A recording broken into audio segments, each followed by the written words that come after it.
Hey guys, welcome back to the Pylon, which I think I'm probably going to rename into the Artosis show, since once again I'm doing it without In Control. But thought it'd be nice, keep it here on this channel. I'm joined this week by two lovely, and really there couldn't be more different guests here. We have Rifkin. How are you doing, my friend? I'm doing just dandy, thank you. How about yourself? Oh, I'm so good that we actually have this show going on. A lot of great topics today. And Neuro, how are you doing? How is your path? Solid. I'm enjoying the new maps in the mysterious way where, oh, there's a cheese there and I'm dead. So yes, it's part of the job. We're having fun. That's your fault, by the way, just so you know. But we will get more into that in just a little bit. The first thing, of course, that we want to go through is This Week in StarCraft, where we kind of talk about what is going on and what has gone on. The first thing to mention, there is going to be a barcraft for the StarCraft Remastered ASL Finals in Japan, and it's in Tokyo. So there is a little thread on Team Liquid that you can go ahead and look at and go check that out. I don't know if you guys have been to barcrafts before, but I got to go to one. It was amazing. I actually just went to my first one this past weekend, actually. Yeah. But as fun of an experience as it was, I was really surprised to see in the footnotes that this was in Japan, because Japan's always had like this really questionable StarCraft, like I hate to call it a fan base, but just user base even. Like it feels like it's been disconnected from StarCraft. So that's really cool that that's happening in Japan. Yeah, Japan is kind of a weird StarCraft scene in a way, right? It's actually one of the locations that got localized in StarCraft 1. Like there was a Japanese version of StarCraft 1, but they had their own BattleNet that wasn't connected to the rest of the world. So it's just like if there were players, they had they could only play against each other. But that's cool that they're having a little ASL get together there. So cheers to them. I wonder if they'll watch the Korean or English stream. Have to give them a shout out in case. But the next thing on This Week in StarCraft, there are some co-op changes happening right now to Nova, Kerrigan, and Zagara. It's a balance update. Now, I don't play co-op, but I assume all the balance changes have to do with the Raven.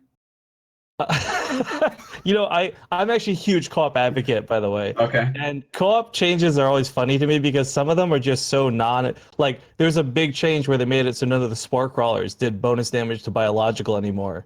I'm like, why? It's against like, AI. Like this wasn't a balance update. Who cares?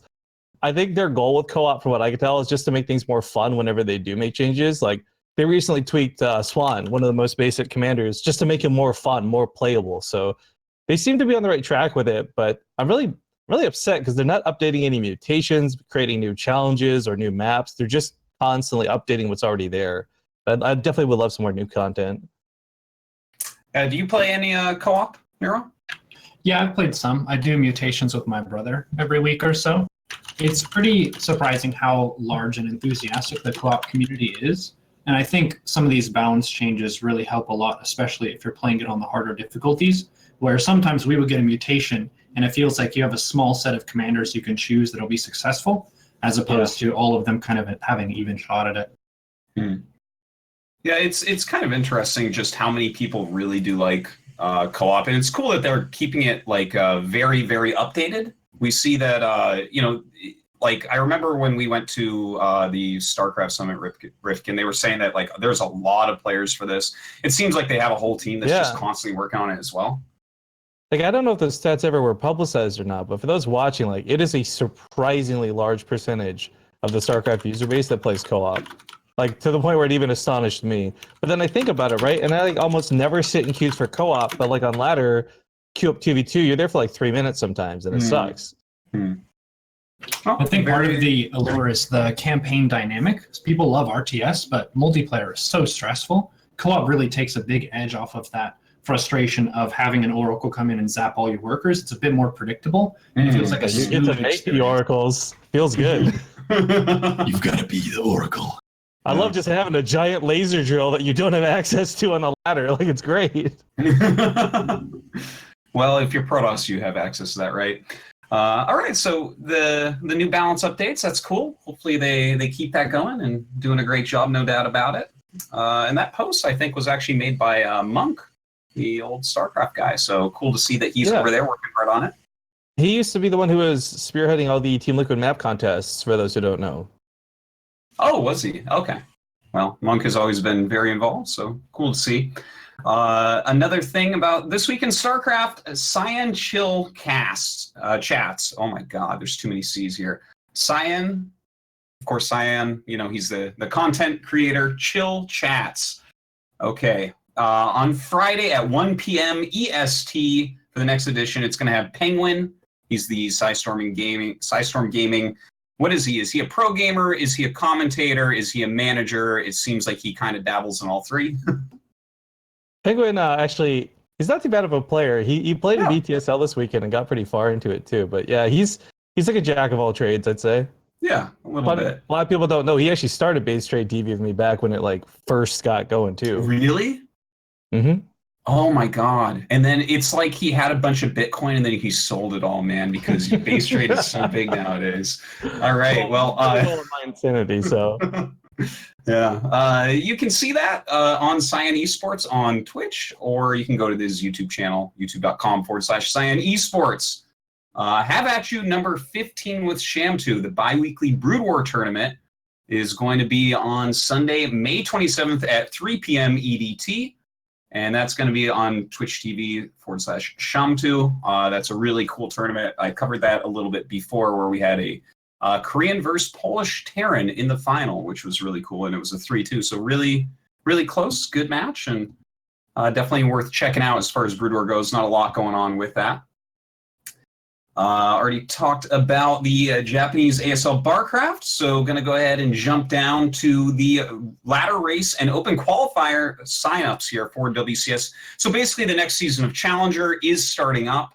If you want to play in the tournaments, there's going to be 4 of them, 2 for NA, 2 for EU. That's going to be on June 6th, 7th, and 8th. Basically those tournaments, the top 4 from each tournament will get into Challenger. And this is, of course, the Challenger for WCS Valencia. There's also the ladder race is starting. That's going to be having its cutoffs between May 24th and May 27th. Of course, go check out the news and the rules if you want to play in any of that. The ladder race is actually really intense for those who don't know, too. You have people like Fear Dragon who update really quickly on Twitter, but just, we can't even throw, I remember last season we tried to throw a tournament with $1,000. But we actually couldn't fund it because everybody wanted to focus on their ladder play, which was it's so strange, but it only happens in this condensed 1 to 2 week period at a time. So it's a real serious big deal. Yeah, it's I think it's a great way to make the ladder a lot more active and entertaining. The practice is ridiculous on those days too, even for someone who's at my level, who's rank 100 GM or so. You get tons of really good players. I would say this next one, watch out for Kane. He was very close last time, and he was actually stuck in a long game right at the cutoff. So there's a little bit of that kind of variance of what kind of games you get leading to the cutoff period. Totally. And just to mention as well, something that I think makes this extra interesting is the top 4 players from both the NA and EU already get invites to Challenger, right? Plus, there's going to be all these tournaments coming up, so you can play in the ladder, and it's the top 4 guys are already gone, so that's a little bit easier. You don't make the cutoffs, oh, that's fine. All those people that made the cutoffs aren't going to be playing in the Challenger tournament, so it kind of filters down, right? And over time, it's going to get a little bit easier. And we definitely have seen a bunch of names that we've seen in the scene for a long time popping up like that, and some people like Kane coming back as well. Very cool. Are you going to try out for that, Neuro? I mean, I always go hard. I kind of take it as a time where I try to get the highest rank I possibly can, which is the hardest at that point, because you have a bunch of those old veterans who want to try their hand. QXC comes back pretty often. Suppy will show up. It's a really kind of nostalgic time in a way because of all the different people who come back into it. Super cool. I really like what they've done with Challenger. We talked about it some last week, and it seems to be doing very, very well currently. A lot more exciting than I felt like it was last year at all. Okay, jumping forward to the STPL Round 1 playoffs. The casts are next week, and the games are on Sunday the 27th at the usual time of 10 EDT. And you can check that out. That is the Shinhan Tank Pro League. It's kind of an interesting team league that we have in StarCraft 1 where there's some Korean pros that are in it and a lot of great non-Korean players, and just good fun. Some good Brood War games going on. Next in this week on StarCraft, Oncoming Transmission number 5 just wrapped up. of course, with nice___ username. He had Cats on, and Cats actually went ahead and said that this was like the best long-form interview that he's really ever done. So it seems like Nice Username is doing a great job. You can check that out on his YouTube channel, which is like Nice YT Channel. Right? That's a that's a good name. Keeping with I the think theme. a lot of Nice Username for those who don't know too. Like a lot of people know him a lot as the Base Straight TV YouTube editor, but the guy does. That's all he does, right? Yeah, that's all he does. Totally, that's it. He does like the look, how it looks, how it feels. You guys have definitely seen those at some point, and I love that he's branching into his own content. I've been trying to push him for a while because I think what a lot of people don't appreciate about Nice Username is he is a fan of everybody. Like you'll always find him watching Artosis or Rotterdam or whoever's streaming. He plays the game a lot himself. If I recall, I think he's like Masters level 2. So like Joey's really involved with StarCraft. I'm glad he's finally pushing himself a little bit more to that content creation realm. And the long form interviews are things I could very easily just put up on the second monitor and listen to, and it's nice. All right, and just a couple more things to go over here real quick. The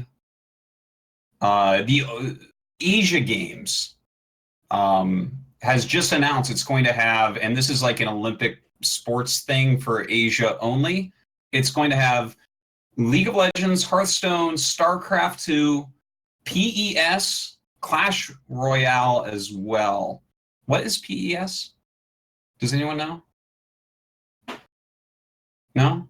We made it, boys. I've heard the acronym before. I think it's like soccer or something though. But I don't know. Oh, okay. That would make sense if it's some sort of soccer. But to have StarCraft listed aside such games as PES and Arena of Valor, I'm really excited about that. That's going to be great. Yeah, everyone in chat saying Pro Evolution Soccer. So there you go. Oh, okay. Is that like the third most popular soccer game? All right. Football. Yeah. Of course, I want to mention Olima League, something that you cast each week. Rifkin, number 122 just finished. If you guys don't watch Olima League, like, what's wrong with you? This is like basically GSL level stuff. Like this week, Trap won, Byunggut second, Su and Gumiho were third and fourth. Ooh. And it had other players like Dark, Impact, Rogue, Nurchio, Cure. Like, I mean, it's super stacked. Well, it's super stacked with all the names from GSL, but then once in a while you get like a Chinese player or an unknown Korean that plays, and they're so good.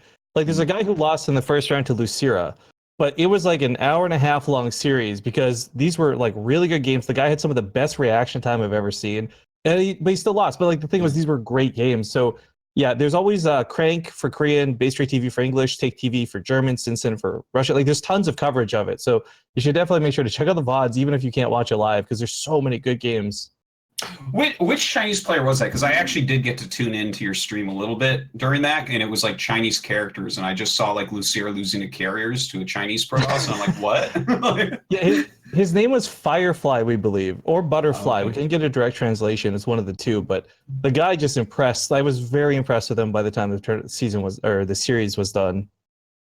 All right. Well, guys, definitely check that out. The next one will be on May 29th. Base Trade is always casting that. If you support their Patreon, you can get the replays for like $2, which is pretty sick. So it's really worthwhile. I want to be clear about this too. Like, Oli Moly is the one who like entirely runs this, right? Like, we get the pleasure of casting it, and it's not like actually our tournament type thing. So that's why, for example, we don't send replay packs out from it. It does its own replay packs, which you can only get through the Patreon. And they did recently reduce that down to like $2 or something. Like, it's really cheap for the best replays you're going to get in StarCraft. Yeah, it's other than like an IM Katowice or something, these are the best replays. Like it used to be $15 for the replays as well, and I still subscribed back then. So I gotta say, do you support that on Patreon, Neuro? Are those replays something that you hunt down? I should. Yes. Sorry to put you on the spot there, buddy. Apologies. Guys, don't be like Neuro. Well, actually, do be like him. He's good. Anyways, look how good Neuro is now. Imagine if he had those replays, guys. Dude, Dark and probably be 7K MMR. Yeah, most likely. Sarah would be watching out. Okay, that's this week in StarCraft. We're still working on that segment. Sorry, guys, I kind of started doing it out of order and stuff, but we're still working on this. We're still trying to get it down and try to give everyone their fair moment here on the Pylon Show. But yeah, it is time to get into the real subjects here. The first of which I think should be BTSL. Yay. Well, I actually, there's a couple of things to talk about this, but I am going to ask you, Artosis, would you like the negatives or the positives first? Because there's plenty of both. You know what? Let's start off with some real positive stuff, All okay? right. Because it seems, I mean, you had some great results, right? Like Impact One, Yeah. that's cool. Yeah, Right? we had some really interesting results, to say the least. And the free for all was something I want to cover pretty extensively. But a couple of really cool things was it was a smaller venue than we've done in the past, and we did manage to sell it out. And what was cool is we had like all these extra PCs, so some fans got access to the computers to sit and play and watch from theirs. Others sat in the audience and just kind of hung out. We sold 30 out of 30 spectator passes, and we had 31 total competitors between VIPs and actual just straight up competitors. So the venue was actually pretty nicely, comfortably, not over full, not overcrowded, but enough that everyone could enjoy what they were doing with space. We had a lot of cool fan interaction too, like people taking pictures. A lot of people really excited to meet Hero because, when's Hero going to be in Canada next, right? But was really astounding. We had some people like this guy Sasha. I think he's in chat right now. He came all the way from South Africa, not for this, but it happened to be while he was here, so it worked out really nice. We had some really nice trophies made, which are being shown on stream right now. So thank you, Kerber, for that. We had some medals for first place, second place. We had a take-home trophy. You can actually kind of see in the corner of my camera the ceremonial trophy, another wrestling belt we have over there. Like a lot of really cool stuff came together to make this happen. And despite all the negatives that we'll get into in a moment, I think overall I talked to a lot of the people, whether they were saying it just to make me feel better or whether they were genuine. They also, they really enjoyed their time and that we could bring them all together. So I was really excited and very happy. And frankly, that was one of the only, those words kept me powered through the weekend of all the bullshit that happened. But yeah, as we cycle through some of the stuff, you guys probably saw a moment ago or now, I don't know about the stream delay, a little picture of our backroom setup. So we had rented this whole venue. Like, to be clear, guys, this entire land center we paid big bucks to have for 2 full days. And on day 1, you noticed some minor delays. It wasn't so bad, but day 2 was a nightmare. And that little back room we were stuck in was part of the problems. So we had a really nice casting area set up. We had these couches, 2 PCs next to each other on day 1. Everything should have been going fine, but then when we got there on day 2, everything broke, and we just kind of had to like run home. Like, I'll do this chronologically in a sec, but the TLDR is we had to go home, get my own PC to even handle the stream, and like shove ourselves in a back closet because it was the only extra room that had internet, and it was such a nightmare. But one of the big problems we had, and I've worked with venues, we've done DreamHack Atlanta, we did Hell's Boot Time, we did G-Star in Korea. Like, we've never had issues working with the venue before, but with this venue, so many things came up. The price kept going up as we got closer to the event after we had already paid our deposit. PCs weren't working as promised. Start time, we were told like we could start at 9 a.m., but they wanted to open at 10:30 instead. And it's just all of these venue-related problems contributed to any of the issues we had in the event because for those who don't know, I hired my friend from Wabam Media, Mike. He was doing production. He brought a big rig. He brought a huge professional audio setup. Like, this guy's actually producing a TV show right now. Like, this guy knows what he's doing, and we had the equipment for what we needed to have. But you guys still saw problems, and you heard issues on the stream, and a lot of it was because of, like, silly things. So the first problem we ran into, right, is the venue sets up our PCs, and they don't inform us that they're on Wi-Fi. Like, they've plugged in a cord, but they've set us up on Wi-Fi. So we have an Ethernet cable in our PC on the weakest Wi-Fi network, and we're like, why can't we get the stream up? Like, it's dropping a million frames. I can't even connect to StarCraft. So they were just, the guy was so incompetent. We ended up having to call in a different employee to set things up. He got it sorted. They entered in like an IP manually, and then we ran into this issue where the whole venue, it's an entire LAN center, did not have a single display-port cable. So I had to end up going home to get mine, like rip it out of my own monitor to bring. Oh my God. And it was just, this was day 1, right? And these were the minor issues. So you guys noticed the stream got delayed like 2 hours. Okay, I got to slow you down just for a moment. Okay, so this was a LAN center like for gaming? Yes, it's like an actual esports arena, and it's set up to like every weekend have like big, they've done PUBG and other things there. So I thought, they can't handle StarCraft 2? They don't have a display cable? They don't, like, what? I don't know what to tell you, man. We had to bring a lot of our own equipment. We brought almost all of the equipment we were using, so there shouldn't have been problems. But the minor things like cords we thought they'd have extra of, they didn't. That's a little bit on us, in fairness. We should have brought extra. But, so this was minor delays. The show gets going. We have the open bracket, and we still finish about 7 o'clock, so about an hour later than we expected. We made good time. We got our top 4 players, and we figured, you know what? Day 2 will be easy. We've squashed all the problems. This is perfectly set up. And of course, we've got that really interesting free-for-all that determines seeding for the round of 8, which we'll get into. But we get there for day 2. We enter the venue. It's been locked up. Nobody's had access to anything, and our streaming PC is broken. And what I mean is the graphics card is totally fucked. Someone has done something. There's been a power surge.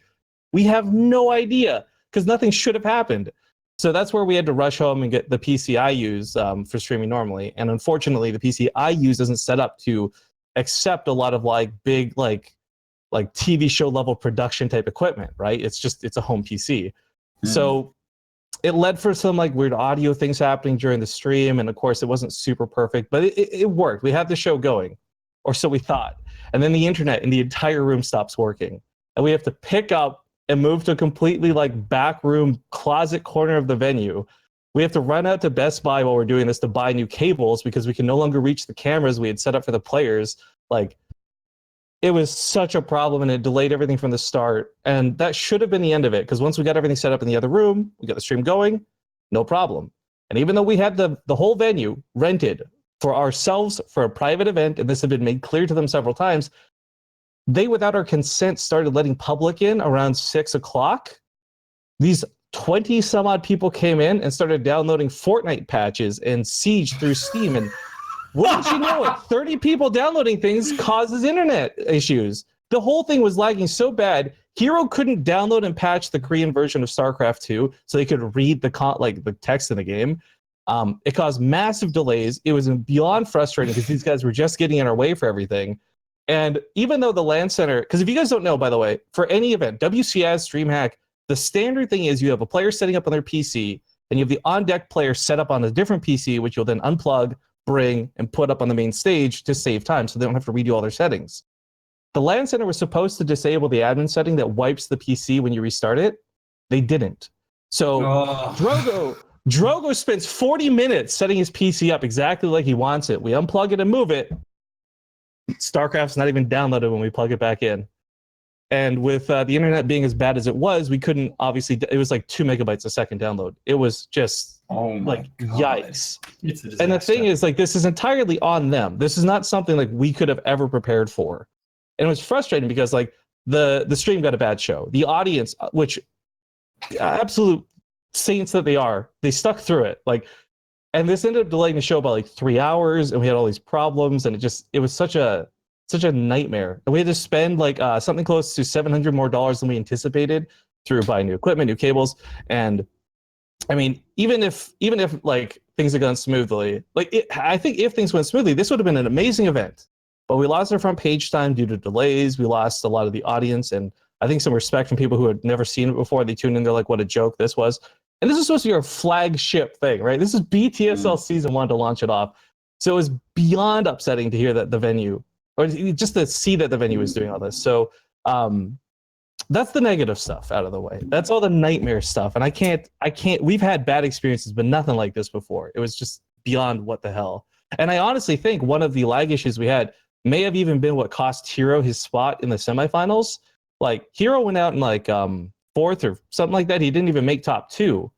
And a lot of it was because he's playing his games versus Impact, and he's DNS is standing behind him watching, and Impact's not lagging, but Hero is. And that's totally a hardware thing. So I'm looking into talking to them about getting some reimbursement. If they don't, it may go to even as far as suing them. I hope I don't have to, obviously, but beyond insane to me that this happened. But the one really cool thing that came out of this event that I didn't think would go as well as it did was the free-for-all. Do you know about this, Artosis? No, I don't know about this. So we determined seeding in the round of 8 with a free-for-all. If you went out 8th in the free-for-all, you got 8th seed. First place would have first seed, and so forth. And this led to some interesting tactics of you would want to team up and knock certain people out in a certain order, right? Yeah. We had backstabbing into backstabbing. So the obvious solution to this for all the foreigners is, especially the North Americans who made it through the open bracket, let's make the Koreans fight each other, right? Yeah. Let's have Hero and Impact fight in a round of 8. So this is so good. You have to watch the VOD for this, guys. 4 people team up on Hero, and Hero is actually 1v4ing for 10 minutes straight. before he finally dies. Like, it is beyond crazy watching him actually handle 4 people, 2 Protoss, a Zerg. Like, it was nuts. But he finally dies. So it's 8th place. So now everyone knows whoever finishes first in the free-for-all is going to fight Hero. And tactically, they all wanted to keep Impact alive. But what happened was 3 Psystorm players were plotting against the 2 French guys, DNS and Drogo, and didn't let that happen. And they actually ended up setting it up so Drogo would fight Impact and not Impact versus Hero. So as this happens, it leaves 3 Psystorm players left in the game. And Drogo kind of comments, well, idiots, which of you is going to fight Hero, right? Because whoever finishes first fights Hero. And Silky and all chat is just like, we hadn't thought about this. And they all realize at the same moment the mistake they made by doing this, right? So it was really fun. We talked to the players. Drogo was not entirely happy with it, but I think the 7 others we spoke with, they're like, this was actually kind of interesting. You couldn't do this like most of the time, but in this one specific case, it kind of worked out to be fun, dramatic, but like the good kind of dramatic, right? And it led to a very interesting round of 8s that did eventually lead into Hero and Impact fighting in the semifinals, not the grand finals, which was a little disappointing because they had like the coolest story going into the tournament. But Hero and Impact didn't know what a free-for-all was when we tried to describe it to them at first. After like half an hour of debate with them through broken English and some Google translation, they figured it out. And they didn't think that they would team up with each other. So they were so confused why everyone else was teaming up on them. It was just wonderfully, deliciously written with drama. It was so good. The quick question on that, like when I feel like the optimal play here is when Hero gets eliminated, Impact just goes GG and gets out of the game. But is that match fixing? So we made a rule. You can't leave to get your seed. You have to be eliminated. So it would prevent people from just like F10. Can you eliminate yourself? Right? You could attack your own buildings, but not your last one. Like, we actually went over the rules with the players. Well, a Zerg player will bleed out. You attack an evolution chamber down to almost nothing. You kill all the creep. Sayonara. We had talked about, and there's definitely advanced tactics like that. But some of the players, like Jon Snow and Penguin, spent all of day 1, like after the tournament open bracket was done, they spent like 3 hours scheming. They went like 7 layers deep with their like 4D chess. Like, these guys were really into it. And then people like Zeal, who made it, was just like, he wasn't involved with anybody. He just wanted to play to win. He wanted to show the best games that he could. So he was trying to kill Impact the whole time. And it was just, we had rules to make sure that it would end, and it would, like, you couldn't game the system too hard, but there was still that little bit of wiggle room to you know, play your own game around. I don't know that we'll ever really make this a standard thing, but it was definitely a really fun once-off, and it made for some really crazy results. So that was really nice, because I feel like I've seen the NASL free-for-alls back in the day, and those are like fun, but there's nothing tied to it. Seeding in the round of 8 for a tournament that's worth $8,000 is like kind of a big deal. So it made it, there was some sort of dire necessity to place well, not necessarily first, but place well in the free-for-all. All right. That's it's very interesting. What do you think about that seeding type of play there, Neuro? It's interesting seeing the psychology of free-for-all kind of stuff. I was talking with Sham too about the SC20 event, and he kind of regretted having no Phantom mode. Do you remember Phantom mode? Phantom mode was like the only thing I played back in the day, man. Yeah, you've got one person, maybe 2 people who are ridiculously OP. They have like a 300 supply ceiling, tons of money, and it's a psychology game of trying to eliminate the phantoms who are trying to conceal that they're phantoms and then kill everyone. So it's kind of like who is the bad person here? How do we find them out and kill them? I casted some of these games just for my viewers recently. It is tons of fun seeing how they discuss it and they try to find people out. So many times you see them just kill each other, and then the phantoms are just sitting back the whole time, just watching all this drama play out in front of them. And it's not so much about the best player, so much as the best deceiver, the best misleader of information, and kind of directing the flow. Oh, also, last point before we get off the BTSL topic and move on. We did reach the $21,500 Maturino goal. Ooh. That's a lot of money that helped raise for this tournament. We had the portraits that sold well, but a lot of that came in beforehand. I think the portraits, as great as they were, they only added only $600 something to the prize pool. But we had Monty Yoon, who attended the event live. He's just a fan. Fill up the rest of it for a pizza party. So I think Cobra had shown it a moment ago. I forgot to talk about it, and that's my bad, Cobra. Sorry. Because I told him the order I was going to go through these pictures. We ordered so much pizza, and it was so big that we actually needed a dolly to move it. Like, we couldn't carry it. Not because the pizza was heavy, but because it was actually crushing the other boxes under its own weight. So we had a dolly of pizza. We brought in for like 60-something people. It was so funny. And here on Impact, didn't know pizza were coming, so we get there with all these boxes, and they're just like they just rushed out of their booth to grab some pizza. It was really funny. I'll get some good pictures with them for it. Well, it sounds like you guys put on a pretty good event regardless. I do have one question, by the way, about the problems you were talking about. Why did it take Drogo 40 minutes to set up his PC? That's a great question, Artosis. Yeah. There's some serious answer to this. For each player, it's different. I've seen players actually bring tape measurers and measure like their keyboard from the edge of the desk. I've seen people very specific about their profiles, their key bindings, their monitor dimensions. I mean, my assumption is he just has like a million things. But I mean, I'm trying to think. Sitting here thinking about this, I'm like, you could have everything measured out in all your settings, and it shouldn't take more than 10 minutes. See, your question you asked me was the exact question I asked when I heard Drogo said he needs 40 minutes. So, I don't know. What we ended up doing because of that was we just went to the next match and they came back to his after he had time to set up. So it didn't actually cause a big delay in the bracket in that regard. But same thing for me. It was like, I've seen people spend a while setting up. 30 minutes seems like a long time, but I'll never understand why. All right. I also, there was 2 results that I found very interesting. From your round of 8 onwards, it was like, it seems all very one-sided. I don't know if the games turned out like that, but a ton of 3-0s except for Drogo Impact. Yeah, actually, so what was interesting was we were all rotating casting, but we were all watching. When we weren't casting, we were actually with the fans sitting in the watching. The first thing to note, I don't know if you noticed, through whatever luck of the draw, through this random free-for-all seating, through players, like, it was all PvZ. There was no mirror matchups, which blew me away. But as far as the 3-0s, a couple of them were pretty one-sided. You would expect, like, for example, Hero to 3-0 Silky.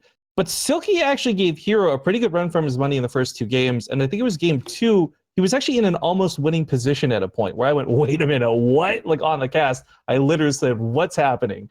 So I think for some of them, like, yeah, the 3-0, you look at that, you kind of roll your eyes, you're like, North Americans.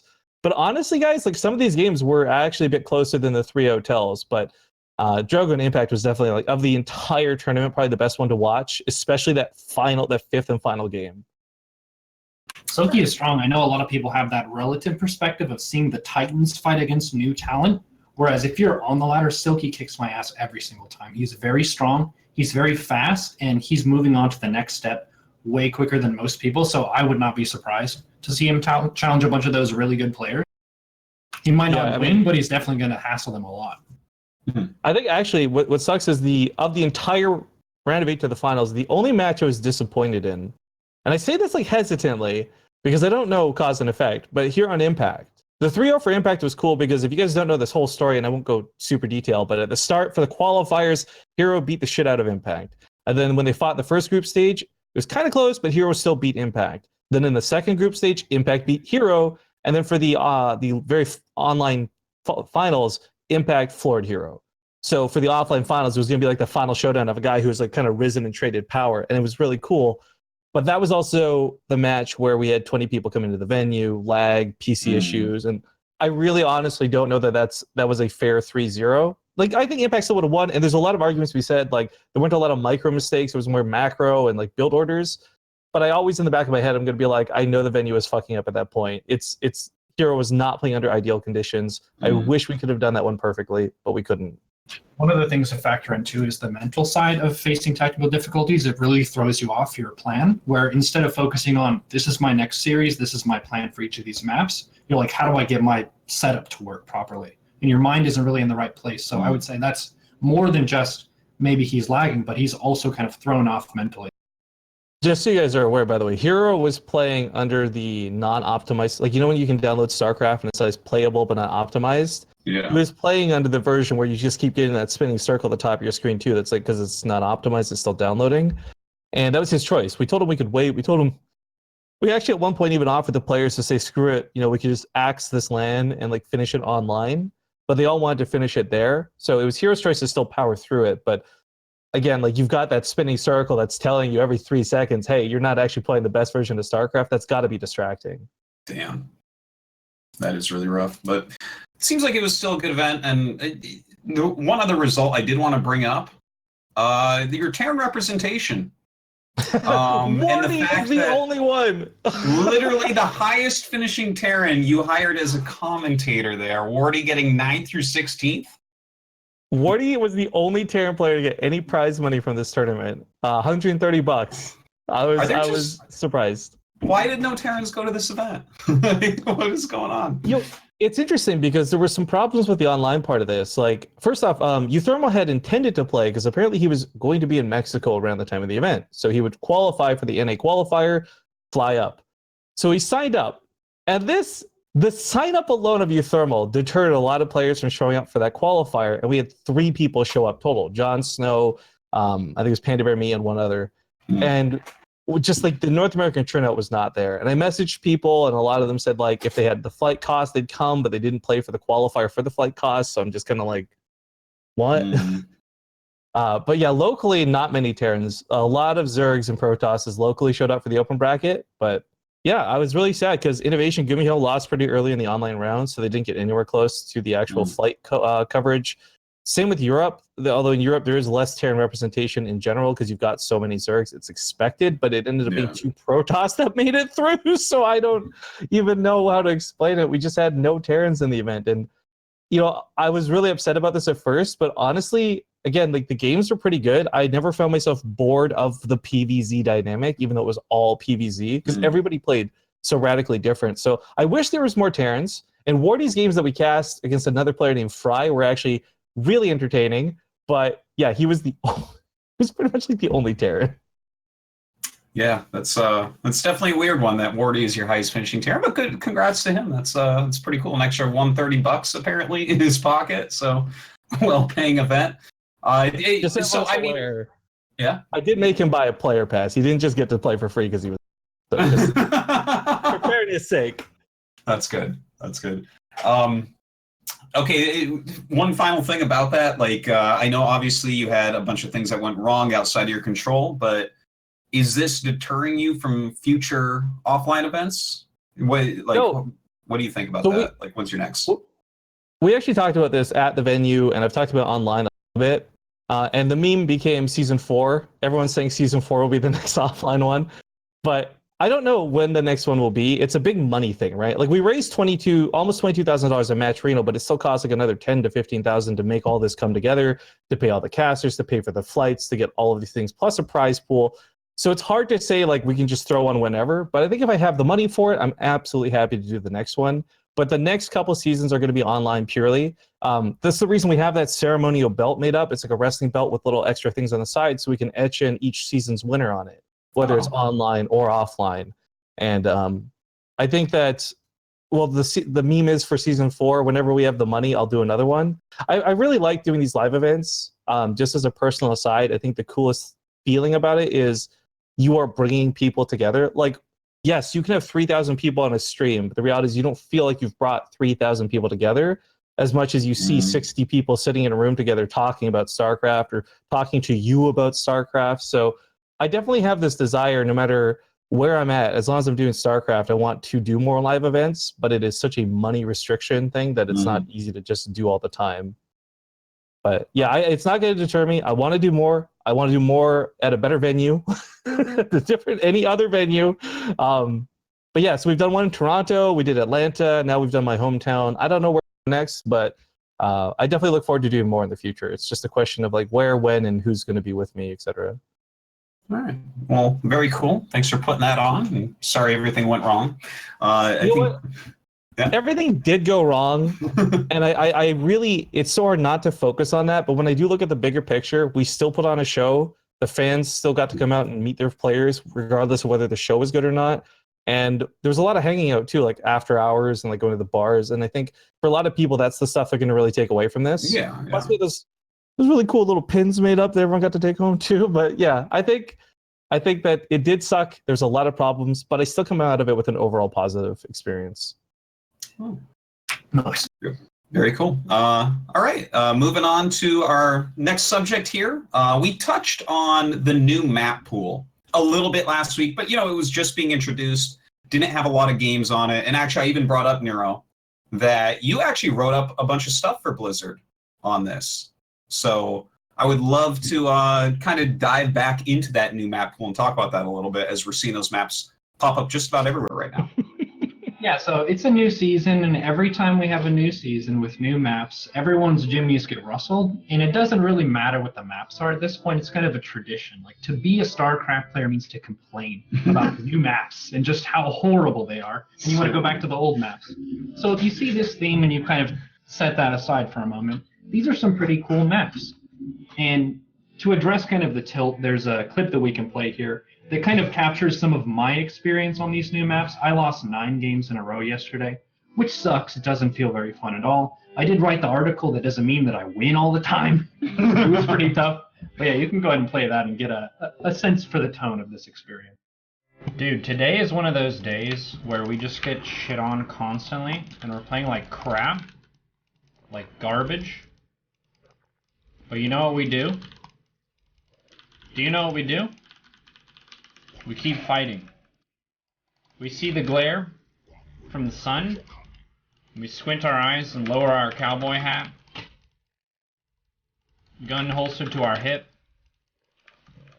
Rain in our face. Wind everywhere. Sand in my boots. Mud all over the place. And we keep moving forward. Fuck it. I lost these games because it was my fault. Because my opponents played well. That's my mindset. 9 games in a row? I'll lose 10 games in a row and I'll say the same fucking thing. Because I'm on the path. Dude, today is one of those days where we just get... Wow. The music is so good. I love the music for that, man. It makes the clip. It's so epic. I love it. I love your mindset. And it's true. It is your fault, but they are new maps, and it's like whenever, like you say, I mean, I'm someone who complains about the new maps as well. Like, you got to find all those places that they hide the pylon, and you gotta find all these. Oh, here's where the cannon rush comes. It's funny. I keep thinking of Protoss cheeses that occur, but you got to figure out the wall in so the Zerglings don't get in. Yeah, so do you want to just go map by map, and I'll give a couple pointers from what I've experienced? So the article is linked in the PDF. I don't need to read the article. We can just kind of go through and kind of get a sense of the feel of them. One thing that is really... Go ahead. I was just going to say for the people listening, basically, so the new map pool, they are removing 5 maps. They did remove 5 maps, and 5 maps are out in case you haven't been playing a lot of ladder right now. So it's 16-bit, Dreamcatcher, Lost and Found, Redshift, and Darkness Sanctuary are the new maps here. So go ahead, Neuro. So to start off, 16-bit is one of the more standard feeling maps. It's a rather large and open map. It's my highest win rate right now. Part of the reason I think it's strong for Zerg is the main paths are very wide and open, so big FD units like Ultras, big Roach Hydra armies are going to be really successful, and it's pretty straightforward to get a flank. You also get those 3 bases pretty close to each other, so this one has much more of an open feel, and it's fairly normal. The only thing to really watch out for is the main base has tons of open area. I died to a proxy double gate shield battery rush just in my main right next to it. I didn't even see it. So that's something. And then Liberators can hit a couple of the patches at the main and then at the pocket base, which is a bit of a pain in the butt. Sorry, both of the natural locations Liberators can get you. So this is a very good Liberator range map. And then Dreamcatcher feels a lot like Eastwatch from last season. There are a bunch of really big walls, so it's hard to get that big open engagement. It's contrasting 16-bit in that sense, where all these different high ground areas make for really cramped areas. ZVZ is very weird. It's hard to just kill the opponent, even if you have the stronger army, because they can defend these really narrow chokes. For any player, your race basically has a spectrum of styles, and you want to think about what units are good on this kind of map. So if it's really cramped up, maybe air units are a way to see over a lot of these walls and control space in the middle of the field. So like Zest style against Solar in GSL, where you have double Phoenix, would be incredible on this map because you control that space, you can see what the opponent is doing, you see their expansions and kind of narrow things down quite a bit. But I love the aesthetic on this map, it's really cool. The gold bases are interesting in that they're very difficult to take. It's kind of like if you're on the front foot, you could probably use that to power as like a third or a fourth base if you're Zerg. But pretty interesting map overall. There is that back corner in the main, which I mentioned in the article, where they could place some proxy. Be aware. I have proxy hatch people there. It's pretty funny. So you're one of those dirty guys that makes everyone angry on the ladder. Excellent. I don't do it all the time. I actually had a viewer complain to me today. Well, it's an opponent as well. They were like, Neuro, nice guy. This should be good. And I cheesed this particular game, and they were surprised and alarmed. But you remember Scarlet versus Innovation? I think you were casting that, where she cheesed every single game and took everyone by surprise. Because it's like, oh, she's going to go for 80 drones, Lingbane Muta, something really greedy. All in, all in, all in, every single.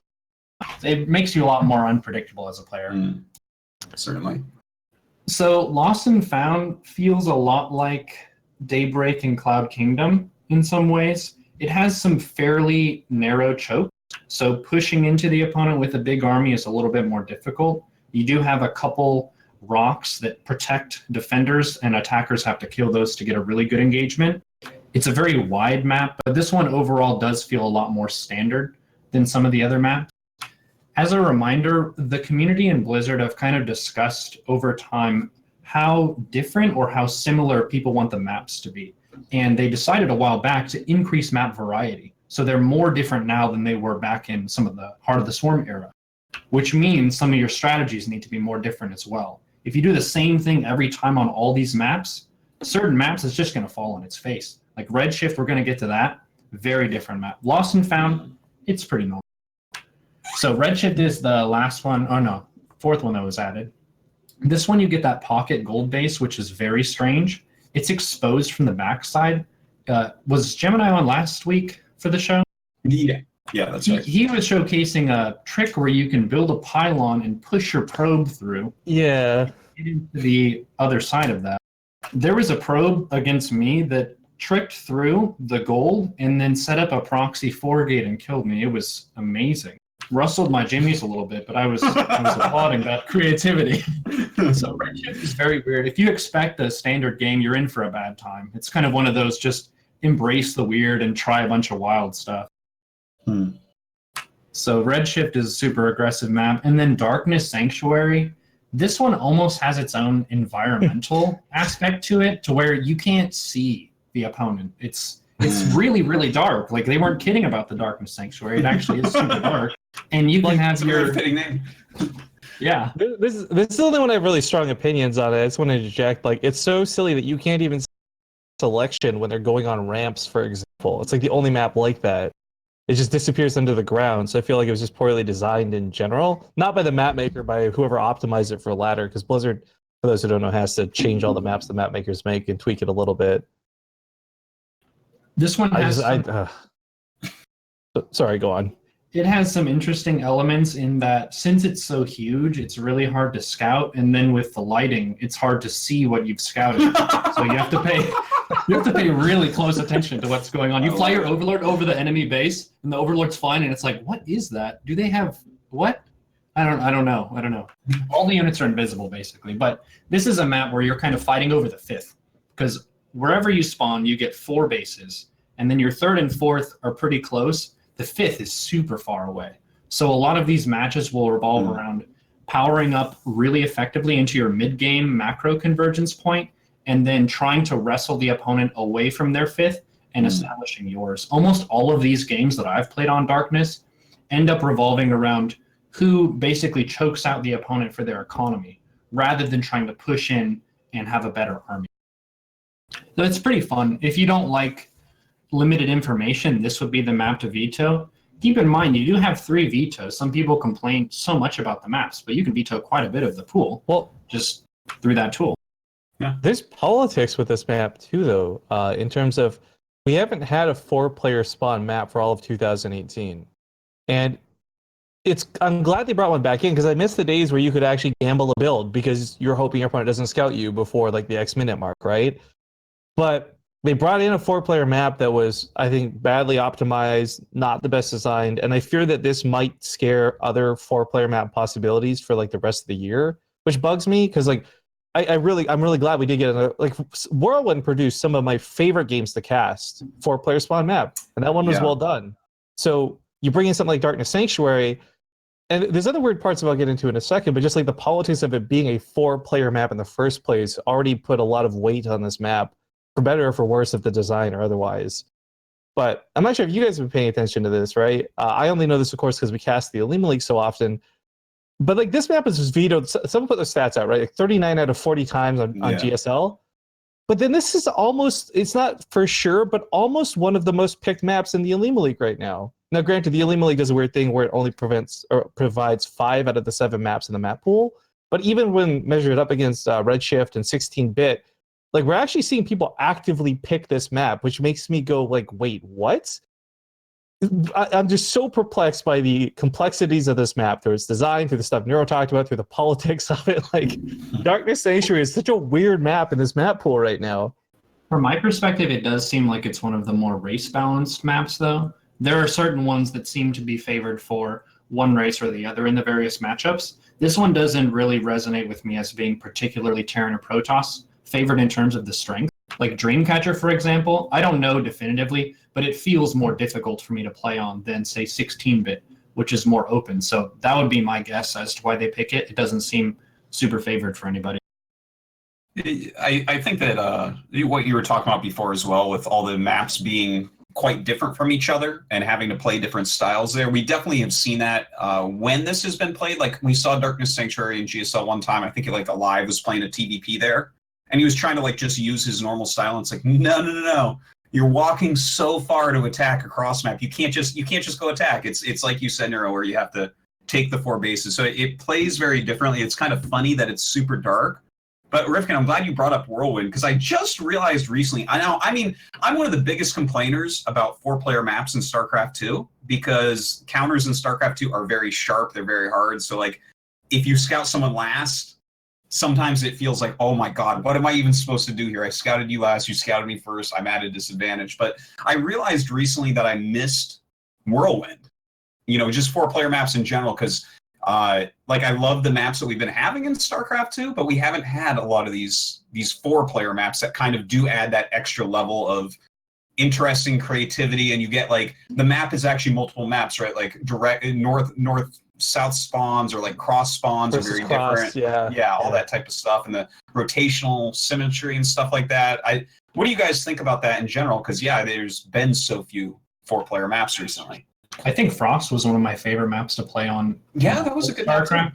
It had a really interesting dynamic between, like you're saying, the vertical horizontal versus the cross spawn, and how, like a matchup like ZVT, for example, Terran seemed really strong if they were close, whereas if it was cross, Zerg could get those 4 bases online, and it looked more Zerg leaning. So you get a little bit of the poker game of, depending on the spawn, you can get a lot of different ways to play out the match, and then also different build order relationships. Like cheesing the early game, some percentage of the time it works. You basically have to do the math yourself to decide, is this going to succeed more than it fails? And sometimes you take those risks. You bring up good points, but then my brain goes to watching DeMuslim qualify for WCS, just 2-raxing in the middle, because he doesn't know his opponent spawns, so it's the closest way to get to all 4 corners. I died to that today on Darkness Sanctuary. I think that like one of the problems I have, like I agree with Artosis, like I really have 4-player maps. I miss the dynamic they bring. There's some 4-player maps I don't miss, like Ruins of Ceres, and like I'm kind of 50-50 in Alter Zim, but there were some that like Whirlwind that were just great. But I think one of the grand problems I have with this season's map pools is like I don't blame the map makers at all. I blame the Blizzard team for this. And sorry if that gets me perma-banned from the show. I don't feel like these were properly tested or properly optimized for the ladder. There's been so many issues brought up on Reddit over the last 2 weeks, right? For example, everyone knows about, as we said, Redshift, the pylon through the minerals. Maybe that's creative use of game mechanics and that'll be kept. But then there's things where, like on 16-bit, there's this clip of stats. He builds an assimilator at his 4th that he cannot only not mine from, he nor his enemy can target to kill. Like, bugs like this, and we've had instances in the past too where a gas geyser can't be taken because it's placed too close to the command center and stuff. Like, there's little things that you will have happen and they get fixed pretty quickly, but I feel like every map in this current map pool has had something dynamic where you're like, why was this intended if it was let through? Like whether it's the dark textures on Darkness Sanctuary, the bugs on 16-bit, the mineral lines on Redshift. Like there's just all these things that went through where I go like, why? We'll get the player base to test it. To me, it seems like fighting in a dojo with some creaky boards on the floor, and if you step in this particular corner, you're going to fall through. But in the vast majority of cases, the match plays out fine.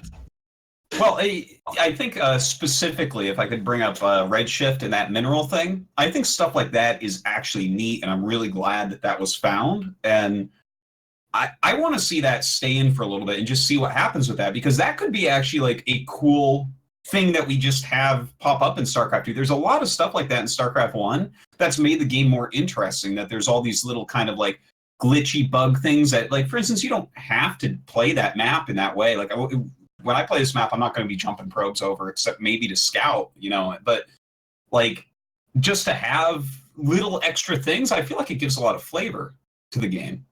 No, I'm with you. I actually like the Redshift thing. This to me reminded me of recently when everyone found out about that brute bug was that 20 years since they found the last bug. Like things like this are cool to me, and I like that it's not something that GG because you can or cannot abuse it, and it also means, hey, guess what, Taryn? You got to scout the gold even if you're not expanding that way. I'm fine with stuff like that. It's just we've had so many seasons where the issues have been so minor, they're barely noticeable, and they're cleaned up in a week and nobody notices. But then you get some big ones with this map pool, and they were dynamic in the terms of like the shift of the maps. I mean, for those who don't know, like I've covered a lot of the map contests in the past, and typically they try and experiment, right? They want a rush map, they want a macro map, they want a cheese map, they want a Dawson Station map, right? They want different varieties, and I get that they kind of implemented that with this map pool, but I don't know. So far, I'm not sold on this being a great map pool, but there are some great aspects to the maps in this map pool. So I'm hoping that by the time things get fixed, tweaked, balanced, whatever phrasing terminology you want to use, I'm just hoping that of all of them, Darkness Sanctuary gets better because I want more 4-player maps. Didn't we have a very similar thing happen with Abyssal Reef when it first came out? It was like actually really hard to see what was going on. I don't know about Abyssal, but I remember there was a map from a previous map pool called Dash and Terminal, and its first version was so saturated you couldn't actually see anything on the map. It was so bad. That got fixed like within a day, though.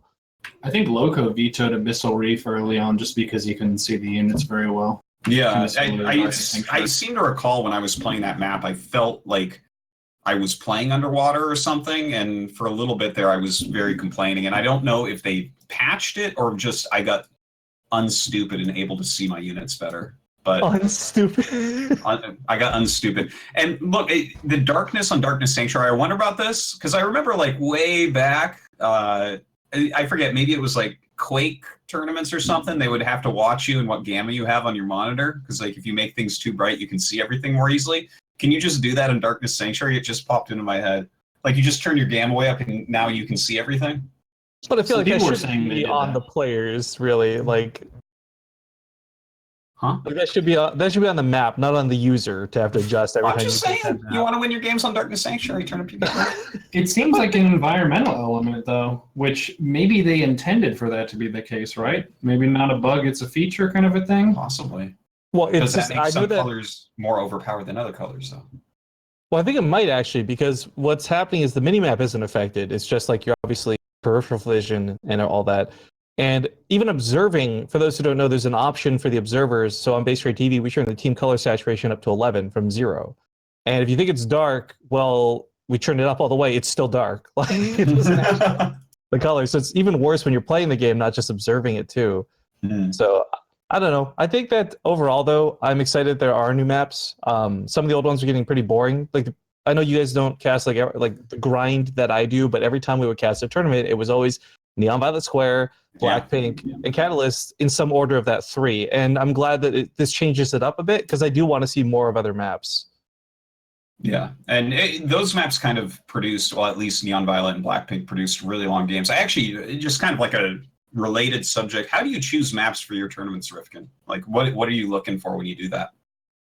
You mean like what do we put in the map pool, or how do you? Yeah. Like when you're looking at a map pool, like do you just take the whole ladder map pool every time, or sometimes are you like, you know what, fuck this map. This map's terrible. So, or it's interesting because we used to do that for a while. If there was one really bad map, we'd go to AVAX or another map maker and say, hey, give us a map we can like throw into this, right? So we'd have 6 standard maps and 1 custom map. And the problem and the feedback we got from the players was no matter how much they liked or disliked these new maps we throw in, they weren't practicing them on the ladder. And a lot of people like our weekly tournaments because it's great practice. They don't care about the $100 prize pool or the $200 prize pool. They're there because they know people are playing better than they are in ladder because money's involved. So they get better practice and they get better games. And that's why we've had a lot of pros come out to our tournaments.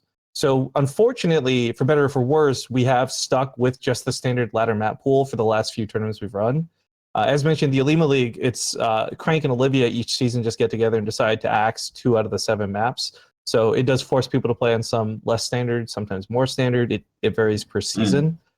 But for me, it's pretty much like, yeah, just go with what the players will be happy with because it's what they're practicing on. They'll get better practice and they'll play more games. So I honestly get a little bored of it sometimes because the monotony of seeing Neon Violet Square first pick for 7 weeks in a row, it gets dull. But at the same time, I know it's better for the players and to help them produce better results. So there's like, I don't know, you can kind of balance it out, I guess. No, I find that, man. I'll watch them play on Dasan Station all day. What were you saying, Neuro? I find that with the map variety that we have, whenever I play in online cups, you can tell by the way your opponent vetoes how they're going to play against you. You can, if they veto the biggest maps, it's like, all right, I want to be up in your business very soon. Versus if they veto the short maps, like Abiogenesis, whether or not that was vetoed, I think tells you a lot about their approach to the series. That actually does make a lot of sense. It kind of like shifting the map subject and jumping over to GSL Code S, the round of 16. We actually got rid of those 2 maps you were talking about, Rifkin. Blackpink and Neon Violet Square.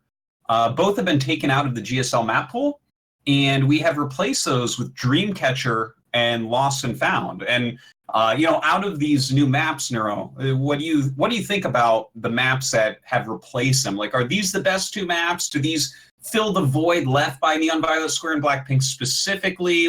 How do you look at this?